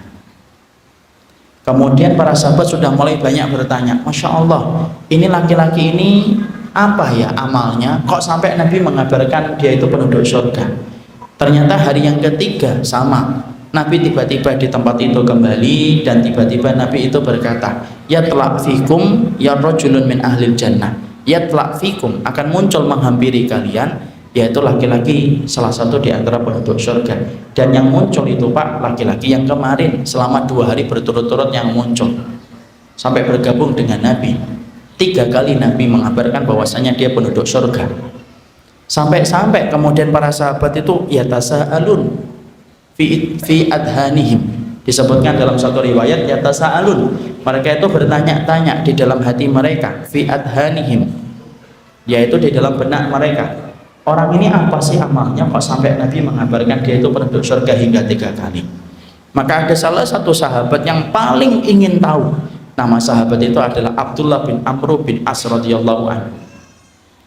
Abdullah bin Amr bin As radhiyallahu anhu itu putranya Amr bin As.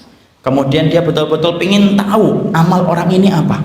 Akhirnya kemudian dia menghampiri orang tersebut, menghampiri laki-laki Ansor itu dan berkata, wahai laki-laki Ansor, wahai ya Ansor, boleh nggak saya tidur di rumahmu barang 3 hari saja, karena sesungguhnya saya lagi ada masalah dengan bapakku dan aku ingin untuk istirahat sejenak dari masalah yang aku hadapi ketika aku di rumahmu. Laki-laki Ansor itu berkata, silahkan kamu tidur di rumahku. Kemudian padahal Abdullah bin Amr sedang tidak ada masalah dengan bapaknya, tetapi dia datang ke situ semata-mata ingin mencuri dalam tanda kutip amal orang ini apa. Dimulailah perjalanan itu 3 hari itu. Dimulai hari pertama habis Isya Masjid Nabawi, pulang mereka berdua ke rumah. Abdullah bin Amr sempat merasa, ini pasti orang ini sholat tahajudnya luar biasa, penduduk surga kok. 3 kali lagi Nabi mengabarkan. Ternyata setelah habis sholat isya mereka pulang, ngobrol sebentar di rumah. Setelah ngobrol sebentar di rumah, lalu kemudian ternyata laki-laki Ansor itu tidur. Abdullah bin Amr kaget, loh kok tidur? Penduduk surga nggak sholat tahajud. Kemudian dia merasa, oh mungkin nanti tengah malam sholat tahajudnya. Kemudian Abdullah bin Amr pura-pura tidur, tapi sebenarnya tidak tidur. Masya Allah ya, semangatnya sahabat kalau nyari ilmu kayak gitu. Kalau kita ini di majelis ilmu tidur ya. Kalau beliau ini sengaja tidak tidur untuk mendapatkan ilmu. Beliau lihat, beliau perhatikan gitu. Dan ternyata sahabat Ansor itu hanya gelisah saja di waktu tengah malam, gelisah sebentar, kemudian dia duduk berzikir, kemudian dia terbaring kembali tidur sampai subuh, tidak tahajud. Masya Allah, seorang penduduk surga tidak tahajud. Ini kabar gembira bagi antum yang jarang tahajud. Alhamdulillah, inilah dalil yang saya cari. Kalau ada yang kayak gitu, saya Masya Allah istighfar Pak, ya Allah ya. Nanti kalau kemudian tengah malam dibangunkan istrinya, ayo Bi bangun, lo ndak ikut kajian tadi itu nggak gitu. Maka kemudian ternyata sampai pagi nggak tahajud. Oh, kemudian Abdullah bin Amr merasa, oh pasti amalnya habis subuh ini, dari nanti duha ke asar ke maghrib ke isya terus itu. Ternyata amalannya biasa. Malam kemudian ditunggu lagi, oh ini pasti akan mengganti sholat tahajud yang kemarin. Ternyata malam yang kedua kembali dia tidak tahajud sampai berturut-turut 3 hari tidak pernah tahajud. Antum bisa bayangkan, tidak pernah tahajud selama 3 hari berturut-turut. Maka Abdullah bin Amr bin As itu sempat bertanya-tanya, loh kok bisa ada orang yang dikabarkan Nabi sebagai penduduk surga hingga 3 kali, tapi ternyata dia tidak tahajud. Karena kemudian tidak tahu jawabannya, Abdullah bin Amr bin As kemudian merasa, ya sudahlah, berarti kemudian mungkin dia menyembunyikan amal ibadah yang dia kerjakan dan dia lakukan. Datang dia ngomong dan akhirnya buka kartu, sebenarnya saya itu tidak ada masalah dengan bapakku, tapi saya itu kesini sebenarnya pengen tahu apa sih amalmu yang kamu lakukan, karena Nabi mengabarkan bahwasanya kamu itu penduduk surga hingga 3 kali. Tapi ternyata ketika aku datang ke sini selama 3 hari, aku tidak menjumpai sesuatu yang istimewa dari perbuatan yang kamu lakukan. Kemudian laki-laki Ansor itu berkata, loh kalau kamu melihat amalku ya begitu, tidak ada yang istimewa dan tidak ada yang aku tutup-tutupin. Abdullah bin Amr bin As merasa gagal mendapatkan jawaban. Kemudian Abdullah bin Amr bin As pamit, pamit dia. Lalu kemudian dia pengen pulang, gagal mendapatkan ilmu dari apa yang dia niatkan. Dalam perjalanan baru beberapa langkah dia berjalan, tiba-tiba laki-laki Ansor itu manggil kembali, sini, kecuali satu kamu harus tahu. Apa? Hatiku tidak pernah hasad kepada orang yang beriman. Aku mencintai mereka, memaafkan kesalahan mereka. Langsung Abdullah bin Amr bin As kemudian gembira dan berkata, ini loh amalmu yang menjadikan kamu itu dimasukkan oleh Allah ke dalam surga. Suf, ikhwan, inilah yang saya sampaikan. Di antara amalan yang jarang mendapatkan perhatian dari hati kita, itu perhatian ketika kita mencintai orang yang beriman. Padahal ketika kita mencintai orang yang beriman dengan berbagai macam kekurangan dan kesalahan mereka, sesungguhnya mencintai orang yang beriman itu terdapat amalan yang besar. Sampai kita mendapati bagaimana sahabat Ansor adalah orang yang tidak menghidupkan malamnya, tetapi Allah menutupi kekurangan dia ketika dia kurang pada ibadah malamnya. Allah tutupi karena Allah melihat bagaimana hatinya yang bersih ketika memandang orang yang beriman. Hari ini ikhwan, maaf ya, majelis ilmu itu sudah ada di mana-mana dengan izin Allah. Sudah kayak jamur di musim hujan, sudah kayak gorengan itu di pinggir jalan. Tapi kemudian mendapati hati seorang mukmin, hati seorang ikhwan yang hatinya bersih memandang orang yang beriman itu susah luar biasa. Karena apa? Karena ternyata hari ini kita begitu gampang untuk membenci orang yang beriman karena alasan-alasan yang tidak syar'i yang kita miliki, dan terkadang itu menjadi pembenaran atas apa yang kita lakukan ketika membenci orang yang beriman. Padahal tahukah kita kehidupan umat dari umat terdahulu, dari salaful ummah, di antara amalan yang luar biasa yang dilakukan oleh mereka itu apa? Yaitu adalah kehidupan akhlak mereka itu luar biasa. Dan salah satu yang paling menonjol dalam kehidupan akhlak para ulama terdahulu itu apa? Kebersihan hatinya ketika memandang orang yang beriman. Makanya saya akan sampaikan ya kisahnya Ibrahim An-Nakhai. Ibrahim An-Nakhai itu salah satu ulama besar. Tapi tahukah kita Ibrahim An-Nakhai itu matanya rabun, akhi. Matanya itu rabun. Tapi dia ulama besar, tinggal di Kufah. Muridnya banyak. Tapi rabun. Karena kita paham ya, banyak ulama yang mereka itu kemudian diuji dengan penglihatan. Maka ada salah satu muridnya yaitu Ibrahim An-Nakhai, namanya Sulaiman bin Mihran. Sulaiman bin Mihran itu tidak tega membiarkan gurunya kalau pergi ke masjid Jami' Kufah dalam keadaan kesulitan gara-gara kondisi yang matanya yang rabun. Tetapi Sulaiman bin Mihran itu apa? Sulaiman bin Mihran itu matanya juling. Maka kemudian Sulaiman bin Mihran itu kemudian menawarkan kepada Ibrahim An-Nakhai, wahai guruku, syekhku, nanti kalau kamu ingin pergi ke masjid, biarlah saya yang akan ngantar kamu ke masjid supaya kamu tidak kesulitan sampai ke masjid Jami'. Ibrahim An-Nakhai itu nolak, tidak usah, karena tahu Sulaiman itu juling.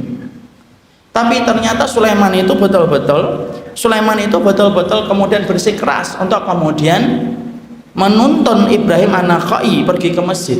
Akhirnya disetujui. Antum tahu, setiap mereka nuntun, mereka kemudian Sulaiman itu nuntun Ibrahim An-Nakhai.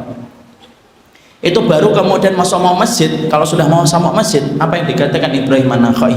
Ibrahim An-Nakhai itu berkata, sudahkah kita dekat dengan masjid? Kemudian Sulaiman bin Mihran mengatakan, sudah wahai guruku, kalau sudah tolong kamu pindah ke pinggir ya, seberang jalan, jangan kelihatan orang kalau kamu itu sedang menonton aku.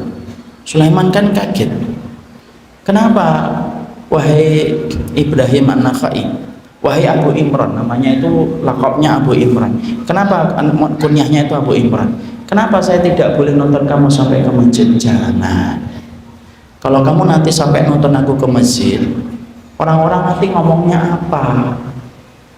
Orang juling nonton orang yang rabun, dan aku tidak mau orang itu ngomongin kita. Kemudian yang lain Sulaiman bin Mihran itu berkata kepada gurunya, da'hum, biarkan saja kalau mereka ngomongin kita itu ya biarin aja, tidak apa-apa wahai guruku, kita akan dapat pahala, transfer mereka pahala ke kita dan kita transfer dosa ke mereka kalau mereka tuh ngomongin kita di belakang kita. Ibrahim An-Nakhai marah, Pak, suaranya keras, dan dia berkata kepada Sulaiman muridnya, naslam wa yaslamun khairum min an nuqjar wa ya'samun. Dengerin ya Sulaiman, kita selamat, mereka selamat, itu lebih aku cintai daripada kita yang selamat dan mereka mendapatkan dosa gara-gara kita. Pindah kamu ke samping sana. Insyaallah. Sulaiman tertegun dan dia tidak menyadari bahwasanya gurunya luar biasa, hatinya bening ketika memandang orang yang beriman. Itu loh yang kita harus pahami. Apa yang disampaikan Rasul dalam kehidupan kita yang paling penting itu apa, Pak? Salah satunya kehidupan akhlak. Dan salah satu di antara bentuk kehidupan akhlak itu yang paling penting itu apa? Mencintai orang yang beriman. Makanya kemudian Abdullah bin Mubarak itu berkata apa? Kami mempelajari ilmu 20 tahun. Kami mempelajari akhlak 30 tahun. Ruwaiyim itu sampai ngomong kepada anaknya. Ruwaiyim itu salah satu ulama salaful ummah itu sampai ngomong, ij'al ilmaka daqiqan waj'al adabaka ij'al ilmaka milhan waj'al adabaka daqiqan. Sampai kemudian Ruwaiyim itu ngomong sama anaknya, nak, nanti kalau kamu sudah berilmu, kalau kamu sudah bisa beramal, jadikanlah ilmu dan amalmu bagaikan garam, dan jadikanlah tepung adonannya itu sebagaimana kamu itu beradab dan berakhlak. Kita paham, Pak, kalau ada petugas martabak, ada tukang martabak membuat adonan, biasanya kemudian adonan itu tepungnya itu yang banyak, garamnya itu hanya ditaburi di atasnya saja. Ruwaiyim ngomong, ilmumu jadikan kayak garam, akhlakmu jadikan kayak tepung, dan tepung itu porsinya jauh lebih banyak persentasenya daripada garam, karena garam itu hanya ditaburi saja. Disitulah kita paham kehidupan akhlak itu merupakan kehidupan yang penting, dan salah satu di antara kehidupan akhlak kita, Pak, mencintai orang yang beriman. Makanya kalau anak dan antum ikut taklim, ikut ilmu, itu apakah kemudian menjadi halal begitu kemudian kita membenci orang? Kalaupun kemudian kita mendapati ada sesuatu yang sifatnya di situ ada perbedaan, ya wajar selama perbedaan itu berdasarkan kepada dalil yang benar.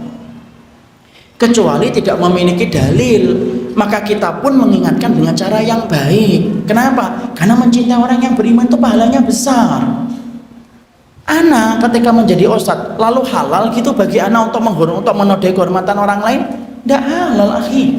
Karena sesungguhnya kehormatan seorang mukmin itu kita diwajibkan untuk menjaganya. Makanya tentunya antum sering saya sampaikan kan berkali-kali, kita makan riba itu yang paling ringan dosanya adalah sebagaimana berzina dengan ibu kita. Tapi ketika dosa riba itu ada 73 pintu. Yang paling berat dari dosa riba itu apa? Menodai kehormatan orang yang beriman. Jadi maaf loh, kalau ada perempuan itu di pinggir jalan, dia nawarkan dirinya untuk dijamah sama laki-laki hidung belang 60 kali dia berzina, itu lebih ringan dosanya daripada ketika kita menodai kehormatan fulan, ketika kita terjang kehormatannya, padahal kehormatan orang mukmin itu harganya mahal. Sedih saya kalau lihat hari ini taklim itu kemudian hanya menjadi ajang bagi kita untuk menodai kehormatan orang yang beriman, seakan-akan kita lupa bahwasanya menodai kehormatan orang yang beriman itu dosanya lebih besar daripada zina. Kita takut sama riba tapi tidak takut untuk menodai kehormatan orang yang beriman. Maaf, berarti kita ini kemudian dibisiki setan sampai tidak ngerti bagaimana prioritas kita ketika meninggalkan dosa. Ngajinya ana dan antum, maka kemudian menjadikan kita saling mencintai. Kalaupun ada saudara kita yang melakukan kesalahan, bukankah kalau kita mencintai mereka, cara mengingatkannya pun harus dengan cara yang baik? Karena kita tidak bisa menyalahkan ikhwan. Jangan mencela kegelapan kalau kita tidak membawa lentera. Jangan suka kemudian kita menodai kehormatan ketika kita tidak pernah menegakkan kewajiban kita kepadanya. Karena ini yang kemudian hilang dalam kehidupan hari ini ketika kita berilmu. Ikhwan, antum tahu nggak? Orang itu kalau sudah saling mencintai, saling mengingatkannya pun baik. Antum lihat aja suami istri kalau saling mencintai. Suami istri itu ikhwan kalau sudah saling mencintai, Masya Allah, kata-katanya itu lembut betul. Suami istri kalau saling mencintai itu. Coba kalau suami istri itu baru saling mencintai itu. Kadang-kadang suaminya ngomong, "Dek," istrinya langsung, "Ya mas," tuh langsung paham, baru dek doang. Kenapa? Hati mereka lagi dekat. Kadang-kadang istrinya ngomong, "Mas," oh iya ya, lupa martabaknya. Padahal baru mas doang. Kadang-kadang lakinya, "Dek," "Ya mas," insya Allah. Tuh kan? Kenapa? Karena hatinya lagi saling cinta. Kalau orang yang beriman, kalau kemudian kita saling mencintai sebagaimana perintahnya Allah dan Rasulnya untuk mencintai orang yang beriman, Masya Allah ikhwan, kalaupun kita ngingetin ada saudara kita yang salah, cara mengingatnya pun lembut. Sebagaimana suami istri itu kalau lagi cinta, cara mengingatkannya pun lembut dan nyampe ke hati. Tapi coba antum perhatikan kalau suami istri lagi marah-marahan, suami istri itu lagi marah-marahan ikhwan, Masya Allah, suaranya keras bertengkar itu sampai kedengeran sampai 20 rumah. Lu yang di dalam rumah tidak kedengeran. Ngomong apa mas? Ulangi lagi yang keras, jangan. Kenapa? Karena hati mereka lagi jauh. Makanya inilah yang menjadikan kita memahami betul. Kita diwajibkan dalam kehidupan ini, di dalam kehidupan yang kita mengikuti sunnahnya Nabi, salah satu perkara yang kita lupakan tetapi menjadi jalan pintas kita ke surga, bersihkan hati kita kepada orang yang beriman. Bukan berarti ketika kita mencintai orang yang beriman kita membiarkan kesalahan, enggak, tapi cara mengingatkannya pun dengan cara yang baik. Hari ini Masya Allah, antara satu taklim dengan taklim yang lain kadang-kadang bermusuhan, sampai kemudian kita dihujat kehormatannya, dinodai kemudian kehormatannya. Padahal seorang mukmin itu dijaga kehormatannya. Antum tahu kenapa kalau kita akan memulai puasa hanya dibutuhkan satu saksi yang melihat hilal? Ketika Idul Fitri hanya 2 saksi yang melihat hilal, cukup untuk menandakan besok Idul Fitri. Tapi antum tahu berapa banyak yang dibutuhkan saksi kalau kita akan mengatakan saudara kita berzina? Berapa orang saksi ikhwan? 4. Lebih banyak daripada saksi yang dibutuhkan untuk mengatakan besok puasa, lebih banyak daripada saksi yang dibutuhkan untuk mengatakan besok Idul Fitri. Padahal kalau antum perhatikan, 4 saksi itu susah nggak dihadirkan kalau ngeliat orang zina? Susah. Bisa nggak kita bayangkan 4 orang gitu bareng-bareng jenggotnya panjang tuh, Masya Allah tuh kan. Biasanya 2, yang 2 diajak nggak mau. Kenapa Allah itu sampai mensyaratkan 4 saksi?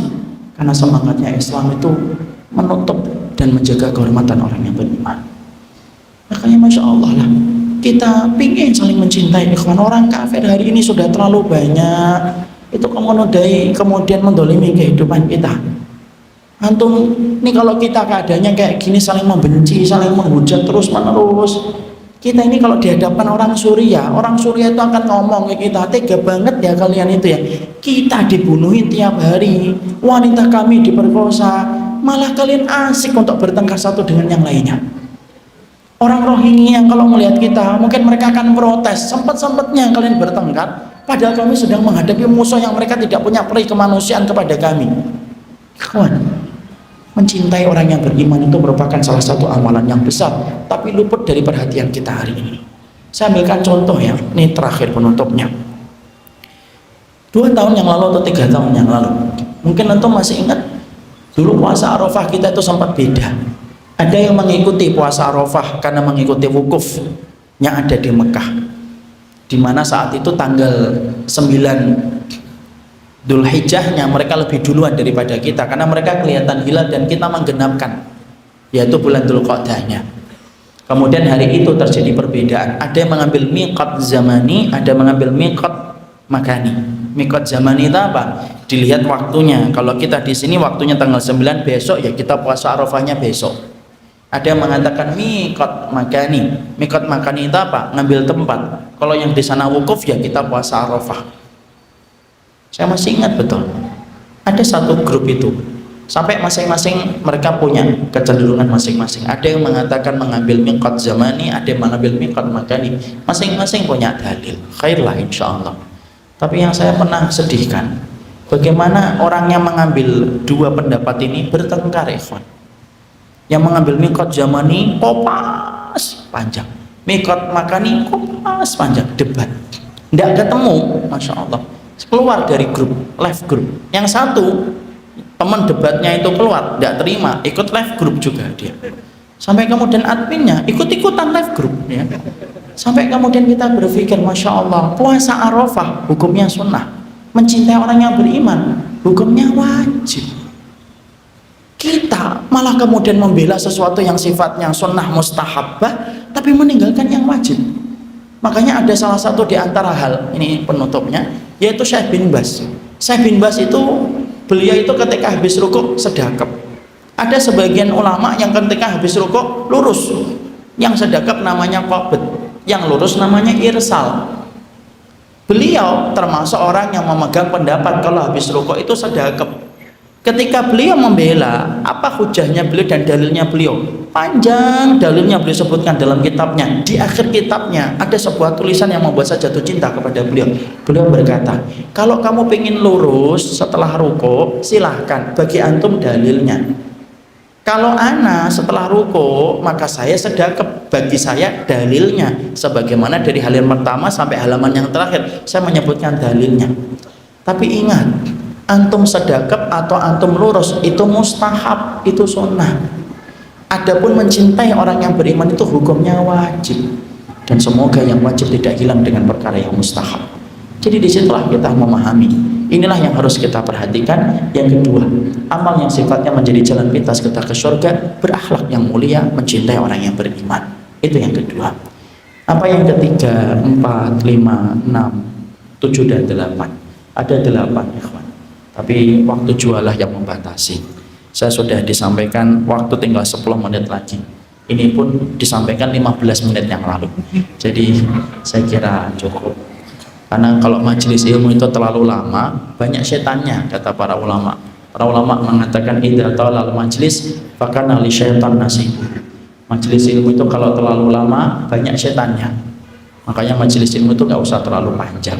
Kok bisa Ustaz? Iya.